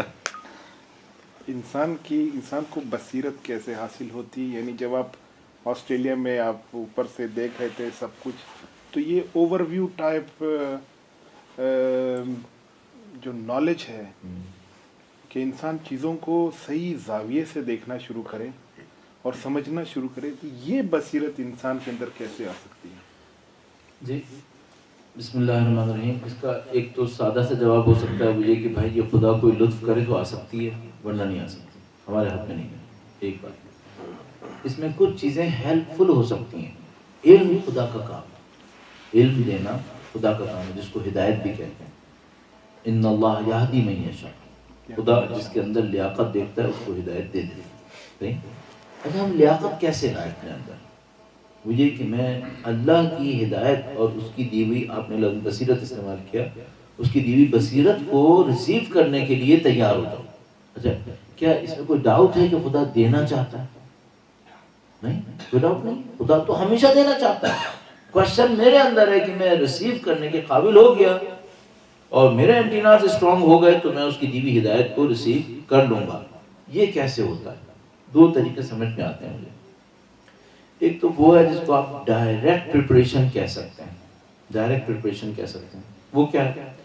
آپ نے کبھی دیکھا ہوگا، اور ہمیں بچپن سے بتایا جاتا ہے کہ بھائی زمین گھوم رہی ہے، بہت تیزی سے گھوم رہی ہے۔ اچھا ہمیں کیوں احساس نہیں؟ چونکہ ہم خود زمین کے اوپر بیٹھے ہوئے ہیں. اگر باہر چلا جائے تو اس کو نظر آتا ہے کہ زمین گھومی ہے؟ ہاں بہت آسانی سے نظر آتا ہے کہ زمین گھوم رہی ہے. تو اس سے ہم لوگ ایک چیز ایکسٹریکٹ کر لیتے ہیں، وہ یہ کہ اگر آپ زمانے کی چکی پہ بیٹھے ہوئے ہیں تو آپ وہ اوپر کی فکر نہیں بنا پائیں گے. اگر آپ اس چکی میں گھوم رہے ہیں تو پھر آپ کے اندر وہ اوور آل پکچر نہیں بنے گی. آپ کو کیا کرنا ہوتا ہے؟ تھوڑا سا اپنے آپ کو باہر نکالنا اور تھوڑا سا اپنے آپ کو ڈیٹیچ کر کے تھرڈ پرسن بن کے اس کو دیکھیں کیسا لگ رہا ہے. دیکھیں ایک دفعہ یہ ہوتا ہے، یہ گلاس میرا ہے، ایک آدمی مجھ سے مانگنے آیا ہے تو میں کہہ رہا ہوں یہ میرا ہے، میں تمہیں کیوں دوں؟ صحیح ہے. اب میں ایک دفعہ کیا کرتا ہوں، میں کہتا ہوں اچھا فارگیٹ دیٹ کہ یہ میرا ہے یا کس کا ہے. یہ گلاس ایک آدمی کا ہے، ایک اور آدمی مانگنے آیا ہے، دینا یا نہیں دینا؟ کون حق پر ہے کون باطل پر؟ آپ نے کیا کیا؟ آپ نے اپنے آپ کو سینیریو سے باہر نکالا، تھوڑا سا اونچے پہ لے کے گئے اور اب جا کر اوپر سے نیچے دیکھنا شروع کیا کہ بھئی یہ جو کیس ہے اس کو چھوڑو کہ میں ہوں یا نہیں ہوں. یہ جو کیس ہے اس میں حق کس کے پاس ہے؟ اگر آپ یہ کر لیں تو بہت ساری ریئلٹیز کھل جائے گی. اس کے لیے کیا ہوتا ہے؟ تھوڑا سا بریک چاہیے ہوتا ہے آپ کو. اگر اس کو آپ کیا کہہ سکتے ہیں؟ اس کو آپ کہہ سکتے ہیں کہ غور و فکر کرنا. اس کو آپ میڈیٹیشن بھی کہہ سکتے ہیں، تھوڑا سا غور و فکر کرنا. میڈیٹیشن کہتے کہتے میں ڈرتا ہوں کہ بعض لوگ اس کا کوئی اور مطلب نہ لے کے بیٹھ گئے. تو اس کا مطلب یہ ہے کہ بھائی تھوڑا سا اپنے آپ کو باہر نکالو ان حالات سے، ان پریشانیوں سے جس کے اندر گھوم رہے ہو. تھوڑا سا اوپر جا کے دیکھو یہ جو کچھ میں کر رہا ہوں یہ صحیح ہے یا غلط ہے، اور دنیا کہاں جا رہی ہے، اور اگر دنیا غلط جا رہی ہے تو ایسا نہ ہو میں بھی غلط جا رہا ہوں گا. تو اس کو مجھے سمجھنے کی کوشش کرنی چاہیے. ایک راستہ یہ جو آپ ڈائریکٹ میڈیٹیشن کہہ سکتے ہیں، یہ ڈائریکٹ آپ کوشش کرتے ہیں. اچھا ایک انڈائریکٹ بھی ہے، وہ کیا ہے؟ اور وہ یہ ہے کہ میں کسی اور چینل سے خدا کو خوش کروں اور اس سے کہوں کہ خدایا اس کے صدقے میں مجھے بصیرت دے دے، میری آنکھیں کھول دو. ایک تو یہ ڈائریکٹ پریپریشن ہے کہ بھئی آپ نے غور و فکر کے ذریعے سے اپنی کنسنٹریشن کے ذریعے تھاٹس کو اس کے اوپر کنسنٹریٹ کر کے اپنے آپ کو سمجھنے کی کوشش کی میں کیا کر رہا ہوں، کس طریقے سے کر رہا ہوں، دنیا میں کیا ہو رہا ہے. ایک دفعہ یہ ہوتا ہے کہ آپ کہتے ہیں بھائی میرا تو کچھ پتہ نہیں میں کہاں پہنچوں گا. تو میں کیا کرتا ہوں، میں ایک اچھا کام کرتا ہوں اور خدا سے کہتا ہوں خدا میں کوشش کر رہا ہوں لیکن میں کامیاب نہیں ہو رہا ہوں، میں یہ اچھا کام کر رہا ہوں اور اب تجھ سے درخواست کر رہا ہوں کہ مجھے بصیرت دے دے میرے اچھے کام کی صدقہ میں. تیسری بات اور بھی عرض کر دوں، بعض اوقات ایسا ہوگا کہ آپ کوئی کام اتنا اچھا کریں گے کہ خدا بنا مانگے آپ کو بصیرت دے دے گا، اور اصل میں خدا یہی دینا چاہتا ہے. باقی سب چیزیں تقریباً 2 نمبر ہیں. مثلا مجھے دولت دے خدا، اللہ کا رسول فرما رہے ہیں کہ دنیا کی حیثیت اللہ کے نزدیک مچھر کے پر کے برابر بھی نہیں. تو میں لوگ کیا کر دوں گا؟ میں نہیں کہہ رہا نہ لیں، لے لیں، لیکن اگر واقعاً ٹرو سینس میں دیکھیں تو خدا ہمیں دولتیں تقسیم کرنے کے لیے اس دنیا میں نہیں لایا. وہ سب کو دے دیتا ہے، وہ نہ ماننے والوں کو بھی زیادہ دے دیتا ہے، اس کا کوئی مسئلہ نہیں، اس کا قانون کچھ اور ہے. جو اصل کام دینے آئے وہ بصیرت دینے آئے، تو دولت زیادہ قیمتی ہے. تو یہ 3 راستے مجھے سمجھ میں آتے ہیں. خود غور و فکر کرنا، حالات سے باہر نکل کے سمجھنے کی کوشش کرنا اپنے آپ کو تھرڈ پرسن بنا کے. دوسرا راستہ یہ ہے کہ کوئی اچھائی کرنا اور خدا سے اس کے صدقے میں، اس کے ریٹرن میں بصیرت طلب کرنا. اور تیسرا راستہ یہ ہے کہ اتنا پیوریفائی کرنا اپنے کام کو کہ خدا خود سے بصیرت نصیب فرما دے. اور یہ میں آپ کی خدمت میں عرض کروں کہ قرآن کریم میں کئی آیات کریمہ ایسی ہیں کہ خدا فرماتا ہے کہ جب میرا بندہ یہ کرتا ہے تو میں اس کو بصیرت دے دیتا ہوں، اور نہیں لکھا اس میں کہ مانگتا ہے تو دیتا ہوں، اور مراد یہی ہے. تو یہ آپ کے ساتھ ہے. درود بھیجے گا محمد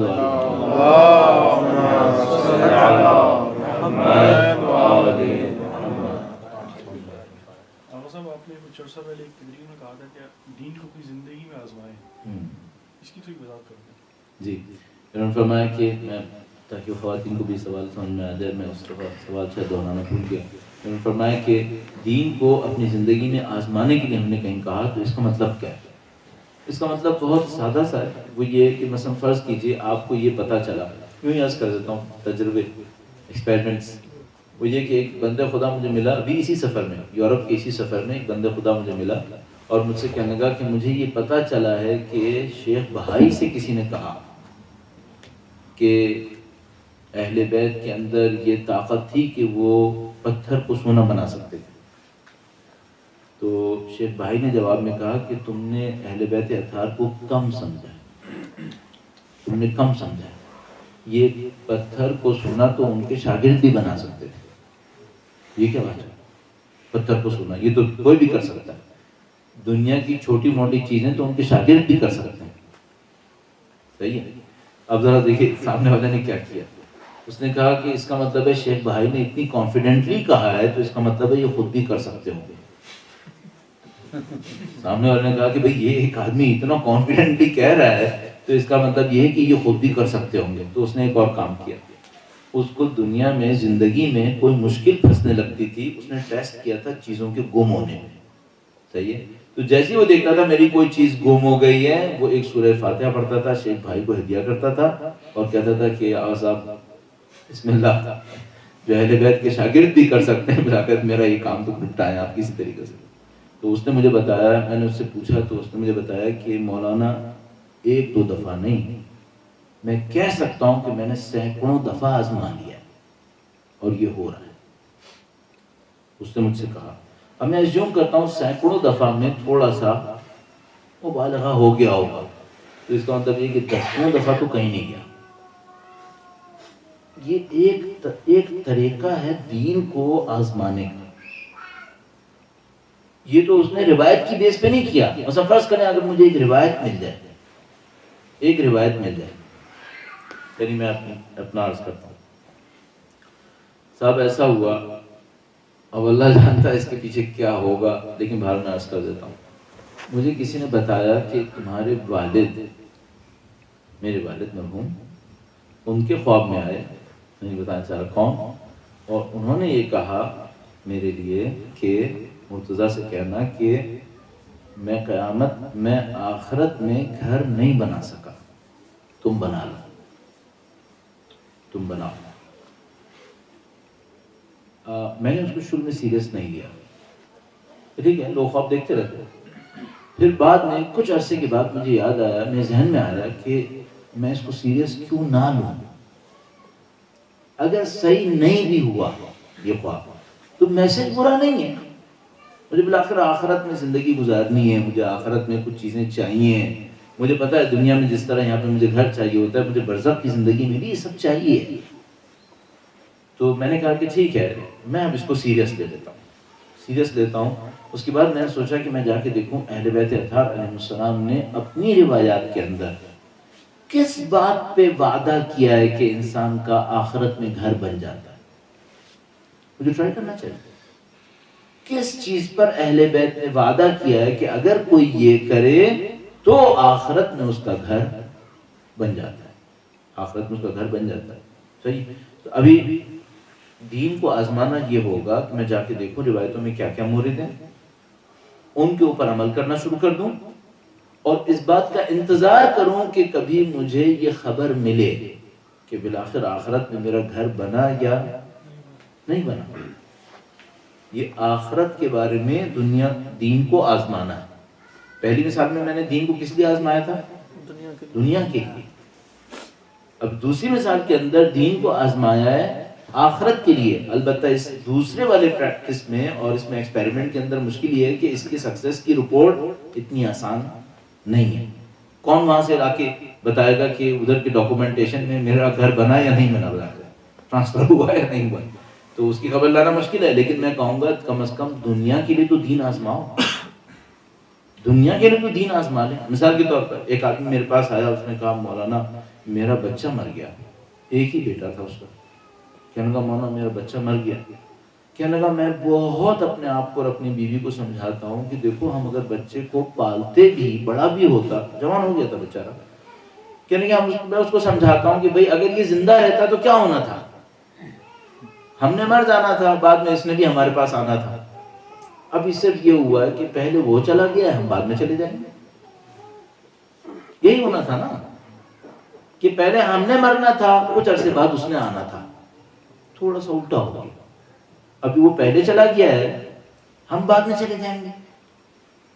اگر یہاں پہ رہتا تو ہمیں کھٹکا لگا رہتا کہ پتہ نہیں بیچارے کے ساتھ کیا ہو جائے گا. اب چلو سیف ہینڈز میں. اچھی جگہ چلا گیا. تو کہنے کا میں بہت اپنے آپ کو اور اپنی بیوی کو سمجھاتا رہتا ہوں کہ دیکھو اچھا ہو گیا, وہ بیچارہ صحیح جگہ پہ چلا گیا, معاملہ ختم ہوا, ہم بھی جھیل لیں گے, 4-5 سال زندہ رہیں گے, مارا جائیں گے, ختم ہو جائے گا. کہنے کا دل نہیں مانتا, دل کٹتا رہتا ہے, مولانا کیا کروں اس کے لیے. اتنا اپنے آپ کو سمجھاتا ہوں, اتنا سمجھاتا ہوں. تو میں نے اس سے کہا کہ آیت کریمہ پڑھو, الا بذکر اللہ تطمئن القلوب.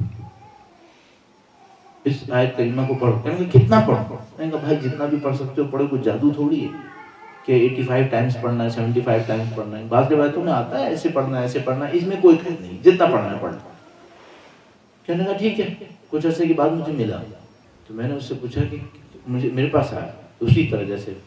کہنا مولانا اس آیت نے کام کیا ہے, میرے دل کی پریشانی کافی کم ہوئی ہے. اچھا یہ دین آزما گیا ہے نہیں آزمایا؟ ایکسپیریمنٹ ہو گیا نا, ایک رزلٹ نکل آیا نا. اب آپ کے پاس پڑا رہے, کبھی آپ کا دل گھبرا رہا ہو, آپ بھی شروع کر دو. دین آزمانا اسے کہتے ہیں. جمعے کے دن میں نے کہا لوگوں سے, ایسی ایک دفعہ جمعے کی نماز پڑھاتے ہوئے کسی نے مجھ سے کہا کہ بھائی کہیں بات ہو رہی تھی, میں کوئی درس دے رہا تھا, تو میں نے کہا بھائی اگر تمہارے لوگ تمہارے سے خوش نہیں ہیں نا, تمہارے اطراف کے لوگ, تو ان کے لیے دعائیں کرو, ان کے لیے دعائیں کرو, ان سے خوش ہو جائیں گے. تو ایک بندے خدا میرے پاس آیا, کہنے کا کہ میرے آفس میں لوگ مجھ سے خوش نہیں رہتے, پتہ نہیں کیوں چڑھتے رہتے ہیں ہر بار. میں نے کہا ان کو دعا کرو. کہنے لگا کیا ہوگا؟ میں نے کہا جاؤ کہیں اندھیرے میں سے خاموشی سے بیٹھ کر ان کے لیے دعا کیا کرو ہر روز, خدا اس کو نام لے کے کرو, اس کو صحیح کر دے, اس کو صحیح کر دے, اس کو صحیح کر دے. ان کے لیے دعا کرو, خدا ان کے لیے بہتر کر دے. اگلی دفعہ میں جمعہ پڑھا رہا تھا, تو وہ بندے خدا سامنے بیٹھا تھا. میں نے کہا یہ ابھی آئے گا اور مجھ سے کہے گا ایک ہفتے سے دعائیں دے رہا ہوں, تو اور دشمن ہو گئے. میں نے گڑبڑ ہونے والی ہے. تو میں انتظار کرتا رہا کہ یہ جب سب لوگ چلے جائیں گے نا, پھر یہ آ کے میرے اوپر بمباری کرے گا اور مجھے اپنا کوئی ڈیفینس تیار کرنا پڑے گا. تو میرے پاس آیا, کہنے لگا کہ مولانا میں صرف یہ بتانے کے لیے آپ کو یہاں رکا ہوا تھا کہ یہ کام کر رہا ہے, یہ آپ کا جو میتھڈ ہے یہ کام کر رہا ہے, ان کی دشمنی کم ہوئی. چلو نہیں الحمدللہ. ایک اور چیز آپ نے آزما لی کہ بھائی اس سے بھی کچھ اثر ہو رہا ہے. پھر اسی طرح میرے ساتھ ایک دفعہ ہوا, میرا بالکل طالب علمی کا نیا دور تھا. ایران میں ایک جگہ پہ ہم لوگ کھڑے تھے, عید کا زمانہ تھا, ایرانی کی عید نوروز ہوتی ہے نا, تو سب اپنے گھر چھوڑ کے باہر چلے جاتے ہیں. تو کوئی بس نہیں آ کے دے رہی تھی. 3.5 گھنٹے 4 گھنٹے گزر چکے تھے کھڑے ہوئے. ایک شہر سے دوسرے شہر جانا تھا, کوئی بس نہیں آ کے دے رہی تھی. تو ہم تھک گئے, بالکل مرنے لگے. بالکل مغرب کا وقت نزدیک آ گیا, تو ہم نے سوچا کہ 4 گھنٹے کا راستہ ہے, اب پھر اگر مغرب کے بعد جائیں گے تو پتہ نہیں رات کو 1-2 بجے پہنچیں گے, تو اب پھر جانا بیکار ہے. شاید نہیں جاتے تو نقصان تھا, یہ تھا وہ تھا. تو ہمارے ایک سینئر ساتھ تھے, اب ہم 2 جونیئر تھے, وہ سینئر تھے. تو میں نے کہا کہ بھائی ہم بہت تھک گئے, پریشان بھی بہت تھے. میں نے ان کو دیکھا بالکل پریشان نہیں تھا. میں کہا بندے خدا آپ بالکل پریشان نہیں. کہنے گے کیوں پریشان؟ میں کہا بس نہیں آ رہی تھی, 3.5 گھنٹے میں کھڑے ہوئے ادھر ادھر خوار ہو رہے. کہنے کہ بس لانا تو کوئی مشکل کام نہیں ہے. میں کہا کیا کروں؟ کہنے گے اما یجیبو پڑھو. میں نے کہا 3.5 گھنٹے پہلے کیوں نہیں بتا دیا؟ اگر اما یجیبو سے ہی بس آنی تھی تو 3.5 گھنٹے پہلے بتا. کہنے کہ مجھے تو ضرورت نہیں تھی, میں تو حساب کر رہا تھا کہ خود سے آ جائے. تمہیں ضرورت ہے تو پڑھ لو. اللہ شاہد ہے, خدا جانتا ہے, مجھے نہیں معلوم کیا ٹرک تھی, اتفاق تھا. ابھی ہم نے پڑھنا شروع کیا سیریسلی کہ ہاں بھائی واقعا اب تو ہمیں جو پڑھنی پڑے گی. پڑھنا شروع کیا, میں نے 5-6 پڑھی ہوں گی وہ بس. اچھا اب میں نہیں کہہ رہا یہ رول بناؤں, اس کو کوئنسیڈنس بھی ہو سکتا ہے, لیکن آزمائش ہوئی یا نہیں, اس کو کہتے ہیں آزمائش. 3 آزماؤ. آپ 10 ایکسپیریمنٹ کرو, ایک آپ کا کلک کر گیا, دوبارہ آزماؤ. یقین نہیں کرو پہلی دفعہ, ممکن ہے کوئی اتفاق ہو گیا, دوبارہ آزماؤ. دوبارہ آپ آزمائے, پھر دوبارہ کلک کر گیا, ابھی بھی یقین نہیں کرو, کسی اور کنڈیشن میں آزماؤ, شاید کوئی کوئنسیڈنس دوبارہ ہو گیا. لیکن اگر 5 دفعہ 6 دفعہ 10 دفعہ ہو گیا, اور وہ بندے خدا نے کہا شیخ بھائی تو سینکڑوں دفعہ کام آ چکے ہیں اس کے, تو میں اپنے دل میں سوچنے کا شیخ بھائی تیرے کام کے اوپر بیٹھے رہتے ہیں, تیرے کام آتے رہے. لیکن بہرحال اگر وہ کام آ رہے ہیں تو اس کو تو یقین ہو گیا نا. آپ دین کو اس طرح آزمائیں, پھر دیکھیں آپ کا دین آپ کو رزلٹ دیتا ہے یا نہیں دیتا. البتہ صرف ایک بات اور عرض کروں گا. مثلا فرض کر لیجئے کہ آپ کو کسی ڈاکٹر نے ایک میڈیسن دی, اور اس نے کہا کہ بھائی اس میڈیسن کو صبح اتنی دفعہ لینا, شام کو اتنی دفعہ لینا, رات کو اتنی دفعہ لینا. آپ نے لی اور اثر نہیں ہوا اور آپ ڈاکٹر کے پاس گئے اور آپ سے کہا کہ بھائی یہ کیا ہے، کوئی دوائی اثر ہی نہیں کرتی، اور اس نے دوائی دیکھی اور اس نے کہا کہ یہ تو میں نے کہی ہی نہیں تھی، یا اس نے کہا کہ تم جو کر رہے تھے یہ میں نے اس طرح سے نہیں کہا تھا. اس کا ذرا خیال کر لیں کہ جس کو آپ ٹرائی کریں وہ اوتھینٹک ہونا چاہیے، ایک بات. دوسرا مسئلہ ہوتا ہے بعض چیزوں کی کوئی پری کنڈیشن ہوتی ہے، یہ حکیموں کے کام میں بہت ہوتا ہے. وہ کہتے ہیں مثلا یہ چیز اس کے ساتھ جمع نہیں ہونی چاہیے تھی، آپ نے کیوں کیا؟ مثال کے طور پر اللہ محفوظ کرے، بہت کچھ گناہ ایسے ہیں جن کے ساتھ دعائیں اثر نہیں کرتی، ایسی کوئی مصیبت نہ آئے گی، اس کو تھوڑا سا خیال کرنا پڑے گا. میں نہیں کہنا چاہ رہا کہ آپ یہ کہیں گے لو جی مارجن میں ایسا ڈالا ہے کہ کچھ بچے ہی نہیں، اب جب بھی میں ٹیسٹ کروں گا بعد میں یہی سوچتا رہوں گا کوئی ایسا گناہ نہ ہو. وہ کچھ خاص گناہ ہوتے ہیں، اللہ سب کو محفوظ کرے. باقی زندگی، عام زندگی میں اس کا اثر ہونا چاہیے. تو آپ ٹرائی کریں اس طرح دین کو آزمانا. کیا درود بھیجیں محمد وآل محمد. اللہم صلی علی محمد وآل محمد. الحمدللہ. آقا آپ نے فرمایا کہ بری عادتوں کو پہچانے پہلے اور پھر ان کو ختم کریں، تو ظاہراً ایک مشکل کام ہے. مطلب اگر کوئی بھی شخص اپنے آپ کو انالائز کرے تو اتنی جلدی اس کو نظر نہیں آتا کہ کوئی بری عادت ہے بھی صحیح، تو شاید غالباً اکثریت کے ذہن میں یہ آتا ہے کہ نہیں میں تو کچھ بھی غلط نہیں کر رہا. تو ایک تو پہچاننے کا طریقہ کیا ہے اور پھر چھوڑنے کا طریقہ کیا ہے؟ کیا تدریجاً ہی چھوڑا جائے؟ مطلب ایک چھوٹی عادت، بری عادت کو پکڑ لیں اور اس کو کہہ دیں کہ بس اس کو میں نے ضرور ختم کرنا ہے، اور جب وہ مکمل طور پہ ختم ہو جائے پھر اگلی پہ آئیں، یا کوئی اور طریقہ ہے؟ پہلی بات اسی سوال سے متعلق ہی میرا بھی سوال، جو وہ اگر کام شروع کرنا چاہیں اسی آبجیکٹیو پہ اسماء الحسنہ کے حوالے سے، تو کوئی ہیلپ فل لسٹ صحیح ہو جائے گی کہ پہلے اس والی پہ کریں، پھر اس سے مطلب کہ پہلی پہ آپ عمل کر چکے تو دوسری میں آسانی ہو جائے گی، اور پھر تھرڈ میں کوئی پرائرٹی والی ٹاپ پرائرٹی جمع کرنے کی کوشش کرتا ہوں. میں بھی سوال ایڈ کرنا، جب آپ اچھی عادتوں کو اپنانا شروع کرتے ہیں، بری عادتوں کو چھوڑنے کی طرف توجہ دیتے ہیں، تو کافی سارے فیکٹرز ہیں وہ افیکٹ کرتے ہیں. فار ایگزامپل آپ کی کمپنی کیسی ہے، اس طرح. تو اور کون سے فیکٹرز ہیں جن کا ماحول؟ میرے خیال میں مزید نہ بڑھائیں، یہ بیچارہ جہاز ٹیک آف کر ہی نہ سکے لوڈ کی وجہ سے. تو 2-3 سوال ہمارے پاس آ گئے. پہلی بات تو ہے کہ اپنی غلط عادت یا بری عادت کو آئیڈینٹیفائی کیسے کریں، کیونکہ کوئی بھی آدمی زیادہ تر ریئلائز نہیں کرتا کہ میرے اندر بری عادت کون سی ہے، ایک مسئلہ. دوسرا مسئلہ یہ ہے کہ بری عادت کو چھوڑنے میں آپ نے کیا کہا تھا، تدریجاً کیا کیسے کیا جائے. ایک جھٹکے سے ایک سب کو چھوڑ دیا جائے، ایک ایک کر کے چھوڑا جائے. پھر انہوں نے اچھی عادت کے لیے بھی کہا کہ بھئی کیا اچھی عادتوں میں ہم کوئی پرائرٹی لسٹ بنا سکتے ہیں، اور آپ نے بھی اسی طریقے سے کہا کہ کون کون سے فیکٹر اس کے اندر انوالو ہو سکتے ہیں. اچھا، بری عادت کو آئیڈینٹیفائی کیسے کیا جائے؟ میرا اپنا خیال یہ ہے، ہر آدمی کے ساتھ کچھ لوگ ایسے ہوتے ہیں جن کی سنسیئرٹی میں کوئی ڈاؤٹ نہیں ہوتا. یہ بہت صحیح لوگ ہوتے ہیں. مثال کے طور پر میں اپنے اطراف میں دیکھوں نا، سینکڑوں لوگ میرے ساتھ ساتھ چل رہے ہوں گے، میں ان کے ساتھ چل رہا ہوں گا، لیکن مجھے پتا ہوگا کہ ان سینکڑوں لوگوں میں 2-4 ایسے ہیں جو میرے لیے ڈیڈ سنسیئر، یہ میرے مخلصین ہیں. مثلا میرے ماں باپ، مثال کے طور پر میرا کوئی دوست ایسا کہ جو میرے لیے بے دھڑک ہے. بے دھڑک کیا مطلب؟ مجھ سے اپنی کسی غرض کی خاطر کچھ نہیں چھپائے گا، میرے منہ پہ کہہ سکتا ہے، سنسیئرلی کہے گا، مجھے تکلیف دینے کے لیے نہیں، مجھے امپروو کرنے کے لیے. میں اپنے ان سنسیئر دوستوں سے پوچھوں میرے اندر کیا خراب ہے، مجھے پوائنٹ آؤٹ کر کے بتاؤ. یہ دوست مجھے بتا سکتے ہیں اگر میں نے ان کو ہمت دلائی. معمولاً کیا ہوتا ہے، میں لوگوں کو ہمت نہیں دلاتا کہ لوگ میری برائیوں کو پوائنٹ آؤٹ کریں. مجھے ڈر لگ رہا ہوتا ہے یہ مس یوز کریں گے، مجھے ڈر لگ رہا ہوتا ہے کہ یہ مجھے ایکسٹرا کرٹیسائز کریں گے. لیکن میں آپ سے پھر عرض کر رہا ہوں، آپ کی لائف میں کچھ ایسے سنسیئر ہوں گے جن سے آپ کھلے دل سے یہ پوچھ سکیں کہ مجھے میری برائیوں کے بارے میں بتاؤ. صحیح ہے. اچھا، ایک اور بات بھی عرض کروں، اگر آپ کے اطراف میں ایسا کوئی نہیں ہے تو آپ بہت غریب ہیں.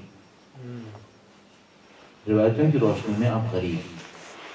غریب الوطن وطن سے نہیں ہوتا، غریب انسان پیسے سے نہیں ہوتا، مولا کے فرمان کے مطابق دوست کے نہ ہونے سے ہوتا ہے۔ اگر آپ کے اطراف میں آپ کے سنسیئر لوگ نہیں ہیں، کوئی نہیں ہے، اس کا مطلب ہے آپ نے اب تک کی زندگی میں ایک کم سے کم بہت بڑا نقصان کر لیا ہے۔ آپ کے پاس کوئی سنسیئر کیوں نہیں ہے؟ اتنی زندگی بتائی، سنسیئر بھی نہیں ڈھونڈ سکتے۔ تو آپ کے پاس سنسیئر آدمی ہونا چاہیے اور ایسا مخلص ہونا چاہیے جو آپ کو بتا سکے کہ آپ کے اندر کیا برائی ہے۔ معمولاً کیا ہوتا ہے وہ یہ کہ آپ کسی پوچھنے والے سے اس طرح سے پوچھتے ہیں، بتاؤ میرے اندر خرابی کیا ہے؟ وہ جھجکتا ہے کہ میں اگر اس کو خرابی بتاؤں گا نا اس کا دل ٹوٹ جائے گا۔ سنسیئر بھی بعض اوقات کہتا ہے یار اس کا دل ٹوٹ جائے گا۔ تو آپ اس کو ایک اور طریقے سے چینج کریں، آپ اس سے کہیں کہ یہ بتاؤ تم میرے اتنے اچھے دوست ہو، میں اپنی کون سی غلط چیز چھوڑ دوں تو تمہیں خوشی ہوگی؟ میں کون سی اپناپنی غلط عادت چھوڑ دوں تو تم خوش ہو جاؤ؟ بتاؤ مجھے، میں تمہیں خوش کرنا چاہتا ہوں۔ آپ اپنی غلطیوں کو اس طرح آئیڈینٹیفائی کر سکتے ہیں۔ اور میں آپ کی خدمت میں عرض کر رہا ہوں کہ اگر کوئی انسان چاہے تو اپنی خرابیوں کو پہچاننا مشکل کام نہیں ہے۔ تیسری بات عرض کروں، سنسیئر دوست خود آپ، اور تیسری بات خدا بتا سکتا ہے نہیں بتا سکتا؟ یہ جو لوگ مجھ سے کبھی کہتے ہیں نا آپ سے، ہم نے خواب میں یہ دیکھا، ہم نے خواب میں وہ دیکھا، پھر اپنی فضیلتوں کے خواب سنانا شروع کر دیا۔ یہ خواب کرامت نہیں ہے۔ اصلی خواب کون سا کرامت ہے؟ جس میں آپ کو کوئی بتائے کہ آپ کی خرابی کیا ہے، وہ اصلی خواب ہے۔ فضیلتوں کے خواب آپ کے خواب نہیں ہیں، ایکچولی وہ کچھ اور معاملہ ہے۔ آپ کے اصلی خواب وہ خواب ہیں جس میں یہ آئیڈینٹیفائی ہو کہ آپ کے اندر یہ خرابی ہے۔ یہ شیطان نہیں دکھائے گا آپ کے اندر خرابی کیا ہے، یہ خواب آپ کو شیطان نہیں دکھائے گا۔ فضیلتوں کے خواب شیطان دکھا سکتا ہے، وہ دکھائے آپ کتنے سپیریئر ہیں، وہ دکھائے گا تاکہ آپ اور کرین پہ چڑھ جاؤ، پھر آپ سے فائدہ اٹھائے گا۔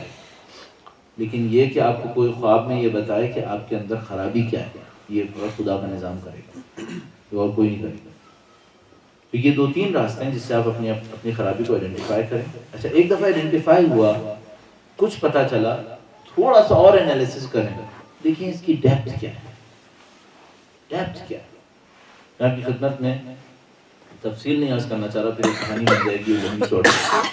مجھے یاد ہے میں حبیب اسکول میں پڑھایا کرتا تھا کراچی میں، تو وہ لیولز میں تھا، تو ایک بچہ تھا بہت اچھا لڑکا تھا، پتہ نہیں اب کہاں ہوگا، تو وہ بہت اچھا لڑکا تھا، بڑا اوبیڈینٹ سا بھی اور ایکٹیو بھی اور یہ ساری، لیکن میتھمیٹکس بہت خراب تھی، اتنی خراب تھی کہ ہم لوگ سیریسلی سوچ رہے تھے کہ اس کو او لیولز کا ایگزام نہیں دلوائیں گے، کیونکہ اسکول کے لیے بے عزتی ہو سکتی ہے، یہ یوں لے آئے گا بعد میں ہمارے لیے گلے میں توق پڑ جائے گا، مصیبت آ جائے گی۔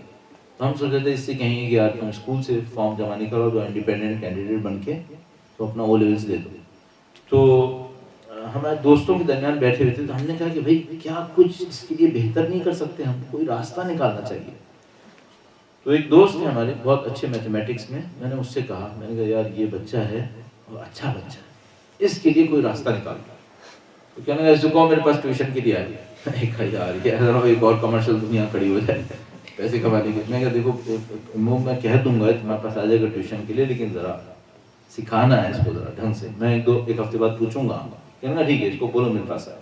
وہ گیا اس کے پاس، تو میں نے اس سے پوچھا پھر ایک ہفتے کے بعد، میں نے کہا بھائی کیا ہوا اس کا؟ کہنے لگا کہ یار اس کی جو ہے نا فنڈامنٹلز بہت خراب ہے، اس کی فنڈامنٹلز بہت خراب ہے، اس کے کانسیپٹس کلیئر نہیں ہے میتھمیٹکس۔ میں نے کہا پھر اب کیا کرنا پڑے گا؟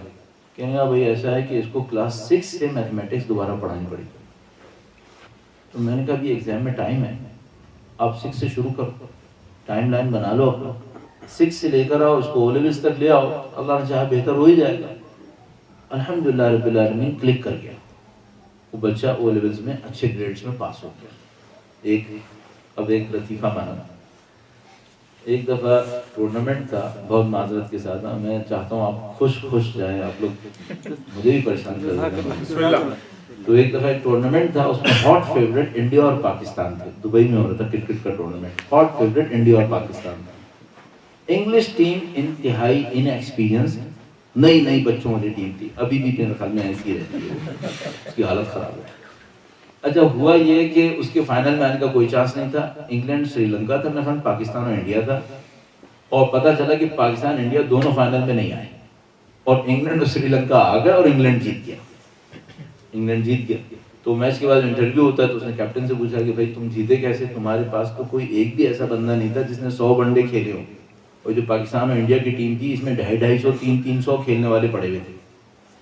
تو اس نے کہا کہ ہم اتنے ان ایکسپیرینس تھے کہ ہمیں پتا تھا کہ ہم ان لوگوں کا مقابلہ نہیں کر سکتے، یہ بہت ٹرکی لوگ ہیں، ہمیں ان کا مقابلہ نہیں آتا. تو کہنے کا میں نے سب سے یہ کہا کہ دیکھو بھائی فنڈامنٹلز پہ کام کرو. فنڈامنٹلز کیا ہے؟ بال آ رہی ہے پکڑ لو، جو بالنگ کرا رہا ہے وہ سیدھی کرائے وکٹوں میں، ٹھیک ہے. آپ بلہ لے کے کھڑے، بال آئی مار دو، سیدھے بلے سے مار دو. فنڈامنٹل سیدھے بلے سے مارو، ٹرکی کرنے کی کوشش مت کرو، بال کو ادھر ادھر سوئنگ نہیں کرو، وکٹ میں ڈالو، کیچ آ رہا ہے پکڑ لو. یہ فنڈامنٹل ہے کرکٹ کے. کہنے کا ہم نے فنڈامنٹلز پہ کام کیا، ہماری کہانی ہو گئی، ہم جیت گئے. بعض اوقات کیا ہوتا ہے انسان اتنا کمپلیکیٹڈ ہو چکا ہوتا ہے اس کو نظر نہیں آتا میری گڑبڑ کیا ہے. اس موقع پہ اسے کیا چاہیے؟ اس کو چاہیے بیک ٹو فنڈامنٹلز. سچ بولے، بے وفائی نہ کرے، بے ایمانی نہ کرے، کسی کو دھوکہ نہ کرے، فنڈامنٹل صحیح کرے. ابھی وہ کہتا ہے میں یہ کرتا ہوں، میں وہ کرتا ہوں. میں کہا بھائی ایسا یہ سب بند کرو، جاؤ سچ بولو، مکاری مت کرو، وعدے کی خلاف ورزی مت کرو، فنڈامنٹلز کو صحیح کرو. ان فنڈامنٹلز کے اوپر محنت کرو تاکہ تمہیں خدا دکھائے تمہارے اندر خرابی کیا ہے. عجیب بات یہ ہے کہ یہ وہ فنڈامنٹلز تھے جس پہ اللہ کے نبی پہلی بیعت لیتے تھے. اللہ کے نبی پہلی بیعت اس پہ لیتے تھے. تو پہلا اسٹیج یہ ہے کہ آپ اپنے فنڈامنٹلز کو صحیح کر لیں. اب دوسرا اسٹیج پہ کر دوں تاکہ کوئی یہ نہ کہ یہ تو معاملہ ہر جرمن نے صحیح کر لیا ہے تو ان کا معاملہ ختم ہو گیا. نہیں، اس کے آگے بھی ایک کہانی ہے، وہ کہانی بھی آپ کو سناتا چلوں. صاحب وہ ایک آدمی کے پاس ایک ایسے ہی سکھانے والا تھا، اس کے پاس کوئی آدمی گیا اور اس کو جا کر کہا کہ میں کچھ آپ سے سیکھنے آیا. اس نے کہا بیٹھ جاؤ یہاں پہ تھوڑی دیر کے لیے سکھاتے ہیں. تو وہ بیٹھ گیا وہاں پر. تو ایک آدمی اور آیا، وہ کوئی بڑا بیوروکریٹ ٹائپ کا تھا. وہ آیا اور جو سکھا رہا تھا استاد اس سے کہا کہ بھائی میرے اندر تکبر بہت ہے، میرے اندر ایروگینس ہے، تو میں اپنے ایروگینس کا علاج کیسے کروں؟ تو اس نے کہا کہ بھائی یہ جو سامنے جوتیاں رکھی ہیں نا، ان جوتیوں کو سیدھا کرو، اور جو بھی جوتی اتارے اس کے پاؤں سے چپل اتارو، جوتے اتارو اور اس کو سیدھا کر کے رکھو. اب یہ صاحب بڑے ایروگینٹ تھے، تو وہ جو سکھانے والا تھا اس نے کہا جاؤ دوسروں کے جوتے اتارو تاکہ تمہارے دماغ سے جو خناس ہے یہ نکل جائے. تو وہ چلا گیا، کہنے کا اس سے میرا معاملہ حل ہوگا. اس نے کہا بیٹا حل ہو جائے گا، جاؤ. وہ چلا گیا، وہ جوتے سیدھے کرنے لگا. تو یہ جو آیا تھا پہلے یہ بھی اسی بیماری کے لیے آیا تھا، ایروگینس کو حل کرنے کے لیے. تو اس نے دیکھا کہ بھئی ایروگینس کی بیماری کا حل پتہ چل گیا، جوتے صحیح کرنے ہوتے ہیں. وہ اٹھا، وہ بھی جوتے صحیح کرنے لگا. اس نے کہا تم ادھر آؤ. وہ آیا، اس نے کہا کہ تم کیا کر رہے ہو؟ کہنے لگا کہ سرکار مجھے بھی ایروگینس کی بیماری ہے، میرے اندر بھی تکبر ہے. تو آپ نے ان کو بتایا تھا جوتے صحیح کرو، میں پہلے سے ہی سمجھ گیا میرے لیے بھی یہی، میں جوتے صحیح کر رہا ہوں. کہنے لگا نہیں، تمہارے اندر تکبر بھی ہے اور ریاکاری بھی ہے، تم دکھانے کا ڈرامہ بھی کرتے ہو. ابھی تم جوتیاں صحیح کر کے بھی دوسروں کو دکھاؤ گے کہ دیکھو میں کتنا ہم بھلا ہوں، تمہارا مجھے کچھ اور علاج کرنا پڑے گا. کمپلیکیشن یہاں پر ہے. ہم لوگ ملٹیپل ڈیزیز میں پھنس جاتے ہیں اور پھر پوائنٹ آؤٹ نہیں کر پاتے یہ بیماری آ کہاں سے رہی. آتی رہتی ہے، سمجھ میں بھی آ جاتا ہے کہ گڑبڑ ہو گئی ہے، یہ سمجھ میں نہیں آتا گڑبڑ آ کہاں سے رہی. شاید سب سے خطرناک گڑبڑ خود پسندی ہے. ہم لوگ اپنے آپ کو سب سے اچھا سمجھتے ہیں، شاید یہ گڑبڑ سب سے گندی گڑبڑ. کیوں؟ اس کے بعد آدمی بلائنڈ ہے، کچھ نظر نہیں آتا. سب سے اہم کام جو مجھے سمجھ میں آتا ہے وہ یہ کہ آپ اپنے آپ کو اس بات پہ کنونس کرو کہ آپ سے بہتر دنیا میں پڑھیں. آپ سب سے اچھے نہیں، آپ سے زیادہ مخلصین پڑھے نہیں، آپ سے زیادہ دین و خدا کی خدمت گزار یہاں پہ بیٹھے ہو. کسی کو آپ چھوٹا نہیں سمجھ سکتے. آپ اپنے آپ کو سکھائیں اس بات کو، تو خود بخود آپ کے لیے کچھ دروازے کھلنا شروع ہوتے. ایک اور بات جو مجھے سمجھ میں آتی ہے وہ یہ کہ کسی سے بھی سیکھنے میں آر نہیں ہونا چاہیے. اچھی بات کہیں سے بھی سیکھنا چاہیے. اگر آپ کو دوسروں سے سیکھنے میں مشکل آ رہی ہے تو یہ سمٹم ہے اس بات کا کہ اندر سے آپ کے ایک انا کا بت بنا ہوا ہے، یہ سیکھنے نہیں دیتا ہے اور یہ آپ کو بلائنڈ کر دیتا ہے، اپنے اندر سے کسی بیماری کو دیکھنے بھی نہیں دیتا. تو میرا اپنا خیال ہے کہ سب سے پہلے اس ایلوژن کو ختم کرنا ضروری ہے کہ میں سپیریئر ہوں. کوئی سپیریئر نہیں, خدا سپیریئر ہے, بس اس کا نمائندہ سپیریئر ہے, اس کی حجت سپیریئر ہے, باقی کوئی سپیریئر نہیں. تو اس ایلوژن کو ختم کرنا جو ہے وہ شاید سب سے اہم کام ہے. اس کے بعد پھر راستے کھلتے ہیں, ہاں ٹھیک ہے یار میں کچھ نہیں ہوں, اب باقی کہانی کیا ہے. تو پھر باقی کہانی وہ سیکھنے کو بھی ہے اور بہت کچھ ہے.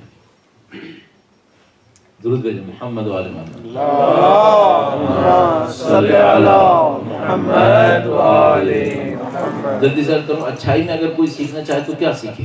میں نے کہا فنڈامنٹلز. برائی میں ختم کرنا چاہے تو کیا کرے؟ خود پسندی, تکبر, اس کو ختم کرے. اسٹیپ بائی اسٹیپ کرے یا ایک دم سے سب کچھ کر دے. سب سے پہلے فنڈامنٹلز سے لڑے, ان فنڈامنٹلز کو پہلے صحیح کریں.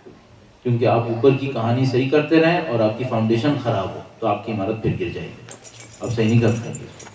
تو بہترین راستہ یہ ہے کہ آپ فنڈامنٹلز کو صحیح کریں, آہستہ آہستہ اس کو صحیح کریں. ایک اور بات اگر آپ اس میں ایڈ کرنے کی طرف جائیں تو یہ ہے کہ اپنی غلطیوں کو عبادت سے سزا دیں. مثلاً آپ نے پوائنٹ آؤٹ کیا میرے اندر یہ خرابی ہے اور وہ دوبارہ آ رہی ہے, تو اپنے آپ کو کسی عبادت سے سزا دیں. مثلا آپ یہ سزا دیں کہ اب اگر میں نے اپنے اندر یہ خرابی دیکھی تو میں مثلاً ایسے میں کہہ رہا ہوں 100 دفعہ استغفار کروں اور خدا سے پناہ مانگوں گا کہ میری یہ بیماری میرے اندر ختم کیوں نہیں ہوتی. اچھا, یہ میں آخری دفعہ کہتا ہوں, یہ بہت غلط بات ہے کہ پھر دوبارہ کوئی چیز دماغ میں آ جاتی ہے تو میں پھر کہہ دیتا ہوں. بعض بیماریاں اتنی ڈھیٹ ہیں, اتنی گندی ہیں کہ کوئی بہت بڑا ڈیٹیکٹر بھی اس کو ڈیٹیکٹ نہیں کر پاتا, اندر گھسی رہتی ہیں اور کینسر کی طرح کم وقت اندر سے خالی کر دیتی ہیں. تو اس کے لیے اللہ کی کوئی خاص عنایت چاہیے ہوتی ہے جو بتا دیتی ہے کہ بھائی یہ تیرے اندر یہ مصیبت ہے, بہت خاص عنایت. ایک واقعہ سنا دیتا ہوں تاکہ میں بھی تھوڑا سا فریش ہو جاؤں. آیت اللہ محسن قرآتی بہت بڑے ایک عالم ہیں ایران میں, شاید 30 سال ہو گئے ویکلی ان کا لیکچر آتا ہے ٹیلی ویژن کے اوپر, چینل 1 کے اوپر. بہت بڑی بات ہے کہ آدمی 30 سال پوری قوم کو لیکچر دے اور بہت اٹریکٹیو لیکچر ہوتا ہے. تو ایک دفعہ ہمارے مدرسے میں آئے, میرا خیال میں 1985 میں, میرا اپنے خیال ہے 1985 تھا شاید. تو آئے, انہوں نے کہا کہ میں نے اللہ سے چاہا کہ مجھے مخلص بنا, خلوص کا اضافہ کر دیں, میرے اندر سے ریاکاری ختم ہو جائے, میں کسی کے لیے نہیں کروں صرف خدا کے لیے کروں. تو کہنے لگے کہ میں 8ویں امام کے روضے پہ گیا, میں نے وہاں جا کے خوب دعا مانگی کہ مولا میں چاہتا ہوں میں خالص ہو جاؤں, میرے اندر کوئی ریاکاری نہ ہو, میں کسی کو دکھانے کے لیے نہ کروں. تو کہنے لگے کہ میں کئی مہینے تک یہی کرتا رہا کہ میں جاتا تھا اور اپنے آپ کو چیک کرتا رہتا تھا کہ میں خالص ہوں یا کسی کو دکھانے کے لیے کرتا. تو اس دوران میں سارے کام بند کر دیے تاکہ کوئی چیز میرے اوپر اثر نہ ڈالے. تو اس کے بعد کہنے لگے کہ میں مشہد گیا اور مشہد میں ایک مدرسے میں داخل ہوا, اور جب میں مدرسے میں جا رہا تھا تو ایک لڑکا میری طرف کمر کیے ہوئے کھڑا تھا. ایران میں کسی بڑے کی طرف کمر کر کے کھڑے ہونا برا سمجھا جاتا ہے, آپ کو یاد ہوگا شاید ہمارے پرانے کلچر میں ایسے ہی تھی. تو وہ کہنے لگے کہ میری طرف کمر کر کے کھڑا تھا, مجھے برا لگا کہ یہ کیوں اس طرح کی کر رہا ہے. پھر اس نے مڑ کے دیکھا کہ میں آ رہا ہوں, پھر بھی یوں ہی کھڑا ہو. تو کہنے لگے کہ پہلے میں نے سوچا تھی کہ پہلے تو نہیں پتا تھا, اب تو دیکھ بھی لیا تھا, اب تو کم سے کم سیدھا تو ہو جائے گا, یہ کیا ہے یہ حرکت اس کی. کہنے لگے میں وہاں سے گزرا اور مجھے اچھا نہیں لگا. پھر جب میں رات کو سونے لگا تو مجھے سمجھ میں آیا کہ میری ساری محنت بیکار ہو گئی. اب بھی میں انسانوں سے ریٹرن چاہتا ہوں. یہ بہت کمپلیکیٹڈ ہے. اگر یہ میرے ساتھ ہوتا تو مجھے پتہ چلتا کیا نہیں, اور میں اس بیماری میں چلتا رہتا. یہ بہت مشکل کام ہے کہ کوئی انسان اتنی ڈیپتھ میں جا کر, لیکن آپ اس سے نا امید مت ہوئیے گا کہ میں تو اتنی ڈیپتھ نہیں کر سکوں گا. تو بھائی کم سے کم جتنا کر سکتے ہو وہ تو کر لو, بعد میں خود آگے کا بھی سکھا دے گا. اور ایک روایت ہے ہمارے پاس, مستند روایت ہے, اصول کافی کے اندر بھی ہے, مولا سے اور کئی الفاظ سے روایت ہوئی ہے. اس میں امام نے فرمایا کہ جو جانتے ہو اس پر عمل کرو, جو نہیں جانتے وہ خدا سکھا دے. اور ایک روایت نے کہا کہ جو جانتے ہو اس پر عمل کرو, جو نہیں جانتے وہ خدا سنبھال لے گا. آیت اللہ بہجت اس کو اپنے خطوط میں بہت دفعہ مینشن کرتے تھے, اس کو بار بار لکھتے تھے. جو جانتے ہو اس پر عمل کرو, جو نہیں جانتے اسے خدا سکھا دے گا, یا جو جانتے ہو اس پر عمل کرو, جو نہیں جانتے اسے خدا سنبھال لے گا انشاءاللہ. اللہ سے دعا کرتے ہیں. تھرڈ پارٹ بھی تھا اس کا کہ جو فیکٹرز افیکٹ کرتے ہیں پروسیس کو. اس میں بہت سارے ہیں. حقیقت یہ ہے کہ وہ لیکن وہ جو بریفلی ہاں وہ جو ایک جو خود پسندی والا معاملہ ہے اگر کوئی اسے سالو کر لے تو کافی چیزیں آسان ہو جاتی. ہمبل ہونا بہت بڑی صفت ہے. آپ دیکھتے ہو ہم کہتے ہیں اشہد ان محمدن عبدہ ورسولہ. عبد ہونا پہلے پھر رسول ہونا. ہم لوگ اب نہیں بنتے. ہم خدا کے سامنے نعوذ باللہ تعالیٰ خود ایک خدا بن جاتے ہیں. نعوذ باللہ. اب نہیں بنتے. بندے نہیں بنتے. بندہ کیا کرتا ہے؟ کہتا ہے جو کہو کہ میں کروں. بندے نہیں بنتے. یہ مشکل ہے. لکھا ہے کہ اگر آپ کے اندر ایک بہت بری عادت ہے اس کو آپ ختم کرنا چاہتے ہیں تو کیسے کریں؟ اور how do you get rid of a bad habit. میں نے عرض کیا اس کے لیے آئیڈینٹیفائی کریں آہستہ آہستہ اس کے اگینسٹ ہیں. مثال کے طور پر اگر تکبر ہے دوسروں کو احترام دیں تاکہ تکبر ختم ہو. اگر ایک دفعہ شو آف کی خواہش ہوتی ہے انسان کو میں ذرا دکھاؤں میں کیا ہوں تو یہ آدمی کیا کرے؟ اس کو چاہیے اپنی زبان کو تالا لگا کے بیٹھ جائے. کچھ بھی ہو رہا ہے اپنے اوپر باؤنڈ کر دے کہ کچھ بھی ہو رہا ہے میں نے بک بک نہیں کرنی. میں خاموش بیٹھ سنوں گا. شیطان اس سے کہتا بولو بولو یہ سب گمراہی میں مبتلا ہو رہے ہیں تمہاری ذمہ داری ہے کہ اس کو سمجھاؤں. تو اپنے آپ کو کہہ نہیں ابھی پہلے میں اپنے اندر گمراہی اس کو صحیح کر دوں پھر بعد میں سمجھا دوں. گرفت کر کنٹرول. کی ورڈ کنٹرول ہے. کنٹرول کی ورڈ. یہ کوئی داستان اس کنٹرول کی ورڈ کے پیچھے. بچوں کے بارے میں ہاں میں نے فرمایا کہ any tips on the guidance for our children. میرے خیال میں اس طرح سے ہاں ذرا پڑھنا میں on raising our children. ہاں صحیح. تو اس میں 2-3 ٹپس کہا جی بہت اچھا کیا کہ یہ نہیں کہا کہ کمنٹ تو وہ لمبے ہو جائیں گے. ٹپس میں بھی ٹپس کے طور پہ کہتا ہوں. نمبر 1 آپ جو کرو گے بچے وہ ضرور کریں گے برے کاموں میں سے. اور جو آپ اچھے کام کریں گے اس میں سے کچھ وہ کریں گے. صحیح. جو آپ برے کام کریں گے وہ بچے سارے ضرور کریں گے. اور جو اچھے کام آپ کریں گے اس میں سے کچھ بچے کر لیں گے. تو آپ غلطی سے بھی کوئی برا کام نہ کرنا ورنہ وہ ضرور کرے گا. اور اچھے کام کرتے رہنا چونکہ بعض اچھے کام آپ کے بچے کر لیں گے. ایک بات. دوسرا ٹپ میں سے یہ ہے کہ کوئی بچہ اسٹوپڈ نہیں ہے. بچے بہت تیز ہیں بہت آبزرونگ ہیں. آپ یہ سمجھ رہے ہو کہ ان کو یہ سمجھ میں نہیں آ رہا اور ان کو بہت اچھی طرح سمجھ میں آتا ہے کہ یہ سمجھ رہا ہے کہ مجھے سمجھ میں نہیں آ رہا. بہت شارپ ہوتے ہیں. ان کو بہت اچھی طرح پتا ہوتا ہے کہ ہم ان کو اسٹوپڈ سمجھ رہے ہیں اور وہ اس کو چھپا کر یہ ثابت کرتے ہیں کہ اسٹوپڈ تم ہو. دیکھو میں نے چھپا لیا کہ مجھے پتا تھا اور تم سمجھ رہے تھے کہ مجھے نہیں پتا ہے. بہت تیز ہوتی ہے.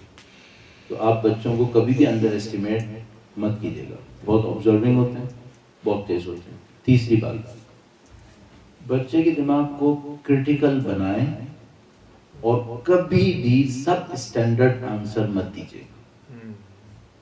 کوئی سب اسٹینڈرڈ آنسر کبھی مت دیجیے گا. چاہے وہ میتھمیٹکس سے کوشچن ہو فزکس سے ہو اسلام سے ہو زندگی سے ہو. چھوٹے لیول کا کوئی جواب مت دیجیے گا. مثال کے طور پر اگر اس نے پوچھا کہ خدا کو کس نے پیدا کیا اگر آپ کو صحیح فلسفیز بتائیں آپ اس پہ کمنٹس کریں اس کے چائلڈش لینگویج کے اندر. اور اگر آپ کو فلسفیز نہیں بتائیں تو سمپلی اس کو کسی اور طرف ریفر کریں. غلط جواب مت دیجیے گا. اور غلط جواب میں سب اسٹینڈرڈ جواب بھی شامل ہے. کوئی الٹا سیدھا جواب دینے کی ضرورت نہیں. کیوں؟ بچے کا سارا کانفیڈنس اس دن شیک ہو جائے گا جب اسے پتا چلے گا کہ آپ نے اسے دھوکہ دیا تھا. کیوں اس کا کانفیڈنس شیک کر؟ وہ آپ کو اپنا آئیڈیل سمجھتا ہے وہ آپ کو اپنا گارجین سمجھتا ہے وہ آپ کو اپنا پروٹیکٹر سمجھتا ہے. جس ٹائم پر وہ یہ ریئلائز کرتا ہے کہ آپ اس کے ساتھ فیئر نہیں ہیں وہ اس کے لیے زندگی کا بہت گندا دن ہوتا ہے. تو آپ کبھی بھی اس کو سب اسٹینڈرڈ جواب مت دیجیے گا. آخری بات ویسے تو یہاں پہ آپ ماریں گے تو ویسے ہی جیل میں چلے جائیں گے لیکن یہ ہے کہ اگر خراب موڈ ہے تو بچے کے سامنے مت آئے کہیں اور چلے جاؤ. کیوں؟ بچہ کبھی بھی نہیں بھولے گا کہ آپ کا موڈ خراب تھا، وہ ہمیشہ یاد رکھے گا۔ وہ پارٹی کے موڈ میں ہوتا ہے اور آپ کے خراب موڈ کو فوراً سمجھ جاتا ہے اور آپ اس کی پارٹی کو خراب کر رہے ہوتے ہیں۔ تو اگر خراب موڈ میں ہے تو آپ اس کے سامنے مت آئیں۔ ممکن ہے کوئی مجھ سے کہے پھر تو میں کبھی بھی اس کے سامنے نہیں آ پاؤں گا، میں جاؤں گا۔ آپ کوشش کریں کہ جب گھر میں داخل ہونے لگیں تو باہر کے ڈراموں کو باہر چھوڑیں اور اندر صحیح طریقے سے داخل ہوں۔ اور آخری بات یہ ہے کہ آپ بچوں کے ساتھ کتنے سال ہیں آپ کو نہیں پتا، اپنی یادیں اچھی چھوڑ کے جائیں، بری یادیں چھوڑ کے نہیں جائیں، اچھی یادیں چھوڑ کے جائیں، تاکہ بچہ آپ کے ساتھ اپنی ایفیلیشن پہ پچھتائے نہیں، وہ پراؤڈلی کہے کہ یہ میرا باپ تھا۔ اللہ انشاءاللہ بہتر۔ پروردگار سے دعا کرتے ہیں، پاک پروردگار سید الشہداء کے نام کے صدقے میں، اہل بیت اطہار علیہ السلام کی نورانیت کے صدقے میں اس قلیل کو اپنی بارگاہ میں قبول فرما۔ خدایا تو ہماری مشکلات سے واقف ہے، خدایا تو ہماری پریشانیوں سے واقف ہے دنیا میں اور آخرت میں، اور تو جانتا ہے کس کی ہمارے نزدیک اہمیت ہے۔ پاک پروردگار تجھ واسطہ محمد و آل محمد ہمیں اپنے دین کی حفاظت کرنے کی طاقت نصیب فرما، ہمیں اپنی دنیا کو سنوارنے کی سعادت نصیب فرما، اے خدایا ہمیں آخرت کی زندگی کو تیار کرنے کی سعادت نصیب فرما۔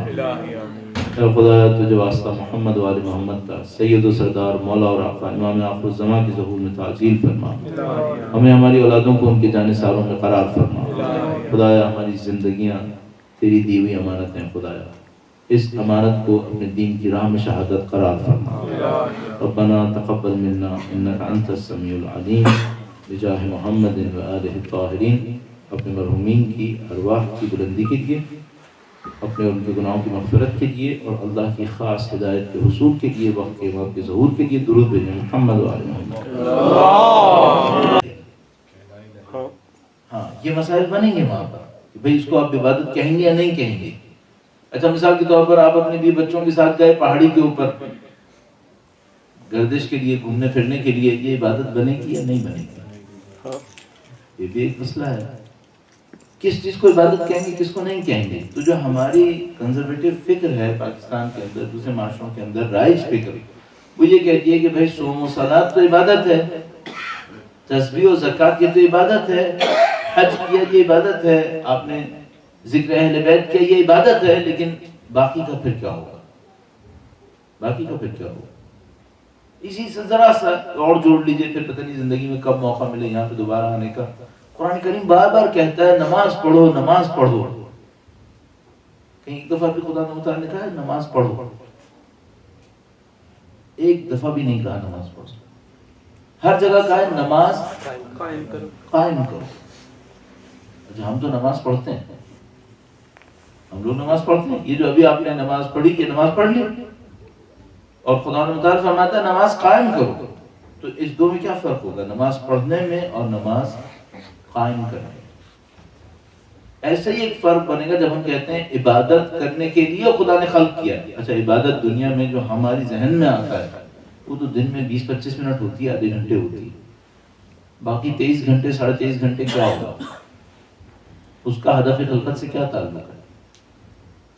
اسی طریقے سے نماز قائم کرو، تو بھئی آپ نے آئے، آپ نے نماز پڑھ لی اور آپ گھر واپس چلے گئے، اور ہم بہت اچھی طرح جانتے ہیں کہ کتنے ڈھیر سارے نمازی ہیں جن کی نمازیں ان کو کوئی فائدہ نہیں دیتی۔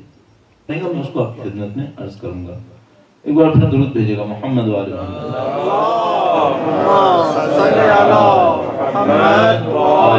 محمد۔ سادہ ترین جواب یہ ہے کہ اللہ نے ہمیں، جو لوگ ایک دوسرے کو دیتے ہیں اور آیت قرآنی بھی اس کے اندر موجود ہے، لوگ اس کی تشریح اس طرح سے کرتے ہیں، خدا نے ہمیں عبادت کے لیے بھیجا ہے، خدا نے ہمیں عبادت کے لیے خلق کیا۔ آیت کریمہ موجود ہے ہمارے پاس، ایک ہی مفہوم پر کئی الفاظ میں یہ آیت کریمہ موجود ہے، ما خلقت الجن والانس الا لیعبدون، اور ہم نے جن و انس کو بس اس لیے خلق کیا کہ وہ ہماری عبادت کریں۔ تو یہ بہت ٹپیکل ایک جواب ہے کہ جو آپ کہیں پر بھی سوال پوچھیں گے خدا نے ہمیں کیوں خلق کیا، ہدف خلقت کیا ہے، وہ فوراً جواب میں آیت کریمہ پڑھیں گے اور کہیں گے خدا نے ہمیں عبادت کے لیے خلق کیا۔ اچھا اب یہ مسئلہ ہے کہ عبادت کسے کہتے ہیں؟ ہمارے معاشرے کے اندر یہ جو آپ نے نماز پڑھی، دعا پڑھی، یہ عبادت ہے. یہ جو اب آپ بیٹھے ہیں اور خاص کر یہ دیکھتے ہوئے کہ میں کورٹ میں بیٹھا ہوں، اب اس کو عبادت کہنا تھوڑا سا کچھ لوگ شک کریں گے کہ بھئی یہ لیکچر تو شاید کہلائے گا، لیکن عبادت کہلائے گا یا نہیں کہلائے گا. یہ ذرا سا مشکل ہو گیا. اور یہاں سے باہر نکلنا ہے آپ، اور اب آپ کہیں کہ یہ جو میں جرمنی کی سڑکوں پہ گھوم رہا ہوں یہ بھی عبادت ہے. اب معاملہ تھوڑا سا مشکل ہو گیا. اور صبح کو جب واپس جائیں گے اور اپنے آفس کے اندر بیٹھے ہوں گے اور مختلف کاموں کو انجام دے رہے ہوں گے، وہ عبادت بنے گی یا نہیں بنے گی؟ مثلا آپ جائیں گے کسی، فرض کر لیتے ہیں کسی سپر اسٹور کے اوپر آپ مینیجر ہیں اور اس سپر اسٹور کو رن کر رہے ہوں گے، تو وہ عبادت کہلائے گی یا نہیں کہلائے؟ کرام کے لیے، ان دعاؤں کی قبولیت کے لیے ایک بار پھر درود بھیجے گا محمد وعلی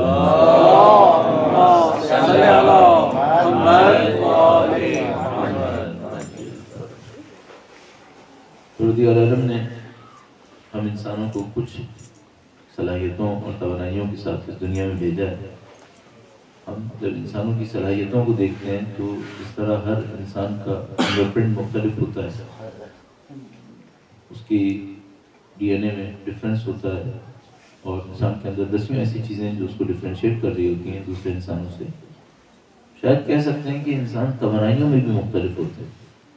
شاید یہ ایسا ہو کہ 2 آدمی آپ کو ایسے ملیں جن میں ساری توانائیاں ایک جیسی ہیں. ممکن ہے کسی آدمی کے اندر کوئی اسکل ہو جو بہت اچھی سطح پر ہو، وہ اس کا ایکسپرٹ ہو، لیکن کسی دوسرے معاملے کے اندر وہ بالکل نیل ہو. اس پس منظر میں بعض اوقات یہ سوال ذہن میں آتا ہے کہ خدا نے ہمیں اصلی ترین کام کون سا ہے جس کے لیے یہاں پہ بھیجا؟ آپ اپنے دنیا کے اندر مختلف صلاحیتوں کے ساتھ آئیں. آپ میں سے کوئی ایک مثال کے طور پر مینجمنٹ کے اندر جائے گا، کوئی اکاؤنٹنسی میں جائے گا، کوئی آئی ٹی میں جائے گا، دنیا کی فیلڈز کے اعتبار سے. کوئی مثال کے طور پر کنسٹرکشن کے اندر جائے گا، انجینئرنگ کے اندر، میڈیسن کے اندر. یہ تو وہ کام ہیں جو ہم اپنی زندگی کے لیے اور اپنے روح کی تسکین کے لیے دوسرے مرحلے میں انجام دیں گے. اگر دین نہ بھی ہوتا تو کیا کوئی پروفیشن نہیں لیتے ہم لوگ؟ ظاہر ہے جن کے پاس دین نہیں انہوں نے تو پروفیشن لیے ہیں، بلکہ جو پروفیشن ہم چوز کر رہے ہیں ان میں سے زیادہ تر انہیں کے اسٹیبلش کیے ہوئے. تو دین نہ بھی ہوتا تو ہم کچھ نہ کچھ کر رہے ہوتے. آپ کسی نہ کسی فیلڈ کو انتخاب کر رہے ہوتے اپنی زندگی کے لیے. دین نہ بھی ہوتا تو شاید بعض انسان دوسرے انسانوں کی مدد کر رہے ہوتے.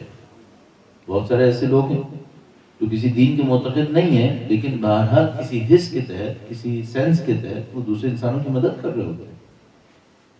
تو یہ وہ چیزیں نہیں ہیں جن کو ہم دین کی بنیاد پہ انجام دے رہے ہیں. تو دین نہ بھی ہوتا تب بھی کرتے. تو مثلا دین نہ بھی ہوتا اور میرے سامنے کوئی انسان مر رہا ہوتا تو میں اس کی ہیلپ کر دیتا. نہ بھی ہوتا تو کر دیتا. تو ہمیں اپنے آپ سے ایک سوال پوچھنا پڑے گا، وہ یہ کہ یہ جو دین ہے یہ ہم سے ڈیمانڈ کیا کر رہا ہے؟ بہت ساری چیزیں تو ہم خود اپنے لیے بھی کرتے ہیں، نہ بھی ہوتا تب بھی کرتے. تو وہ جو کور دین کی ڈیمانڈ ہے ہم سے وہ کیا ہے؟ اور ضروری نہیں ہے کہ یہ جو میں نے 2 پوائنٹس آپ کی خدمت میں کہے، پروفیشن اور انسانوں کی ہمدردی، یہ دین طلب نہ کرتا ہو. ممکن ہے یہ بھی دین طلب کرتا ہوں ہم سے، لیکن اس کے علاوہ دین ہم سے کیا مانگ رہا ہے جس کو ہم کور کے اندر قرار دے سکیں؟ اس مسئلے کو آپ ہدف خلقت بھی کہہ سکتے ہیں کہ خلقت کیوں ہوئی ہے، خدا نے ہم انسانوں کو کیوں بھیجا ہے. اور میں بہت دفعہ ایسا ہوتا ہے، یہاں پر بھی ایسا ہوا، کسی بچی کے ساتھ بیٹھا ہوا تھا اور اس نے مجھ سے یہی پوچھا خدا نے ہمیں کیوں بھیجا ہے، وہ ہم سے کیا چاہتا ہے. یہ اس نے نہیں کہا، لیکن کم سے کم اس نے یہ ضرور پوچھا کہ خدا نے ہمیں کیوں بھیجا ہے. میں اس کو عرض کر دیتا ہوں آپ کی خدمت میں. اچھا، اس کو بیان کرنے سے کیا فائدہ ہوگا؟ اس کو بیان کرنے سے یہ فائدہ ہوگا کہ دین کا جو بنیادی ترین حصہ ہے وہ ہمارے سامنے کلیئر ہونا چاہیے.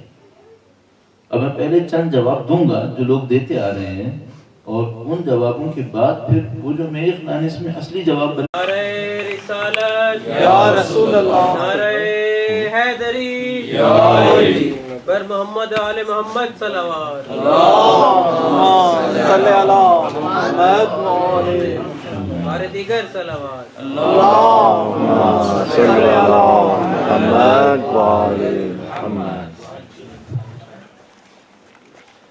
اعوذ باللہ من الشیطان الرجیم، بسم اللہ الرحمن الرحیم. الحمد لله رب العالمين والصلاة والسلام على سيد الأنبياء والمرسلين حبيب الله العالمين أبي القاسم محمد صلی اللہ محمد وعلى آله الطيبين الطاهرين سيما بقية الله في الأرضين. قال الله تعالى في كتابه الكريم بسم الله الرحمن الرحيم ونريد أن نمن على الذين استضعفوا في الأرض ونجعلهم أئمة ونجعلهم الوارثين. ایک بار پھر درود بھیجے گا محمد و آل محمد.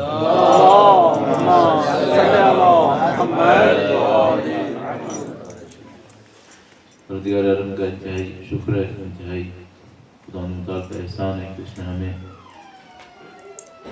اپنے ماننے والوں میں سے، اپنے دین کے راستے پر چلنے والوں میں سے قرار فرمایا، اہل بیت اطہار علیہ السلام کی در سے وابستہ قرار دیا.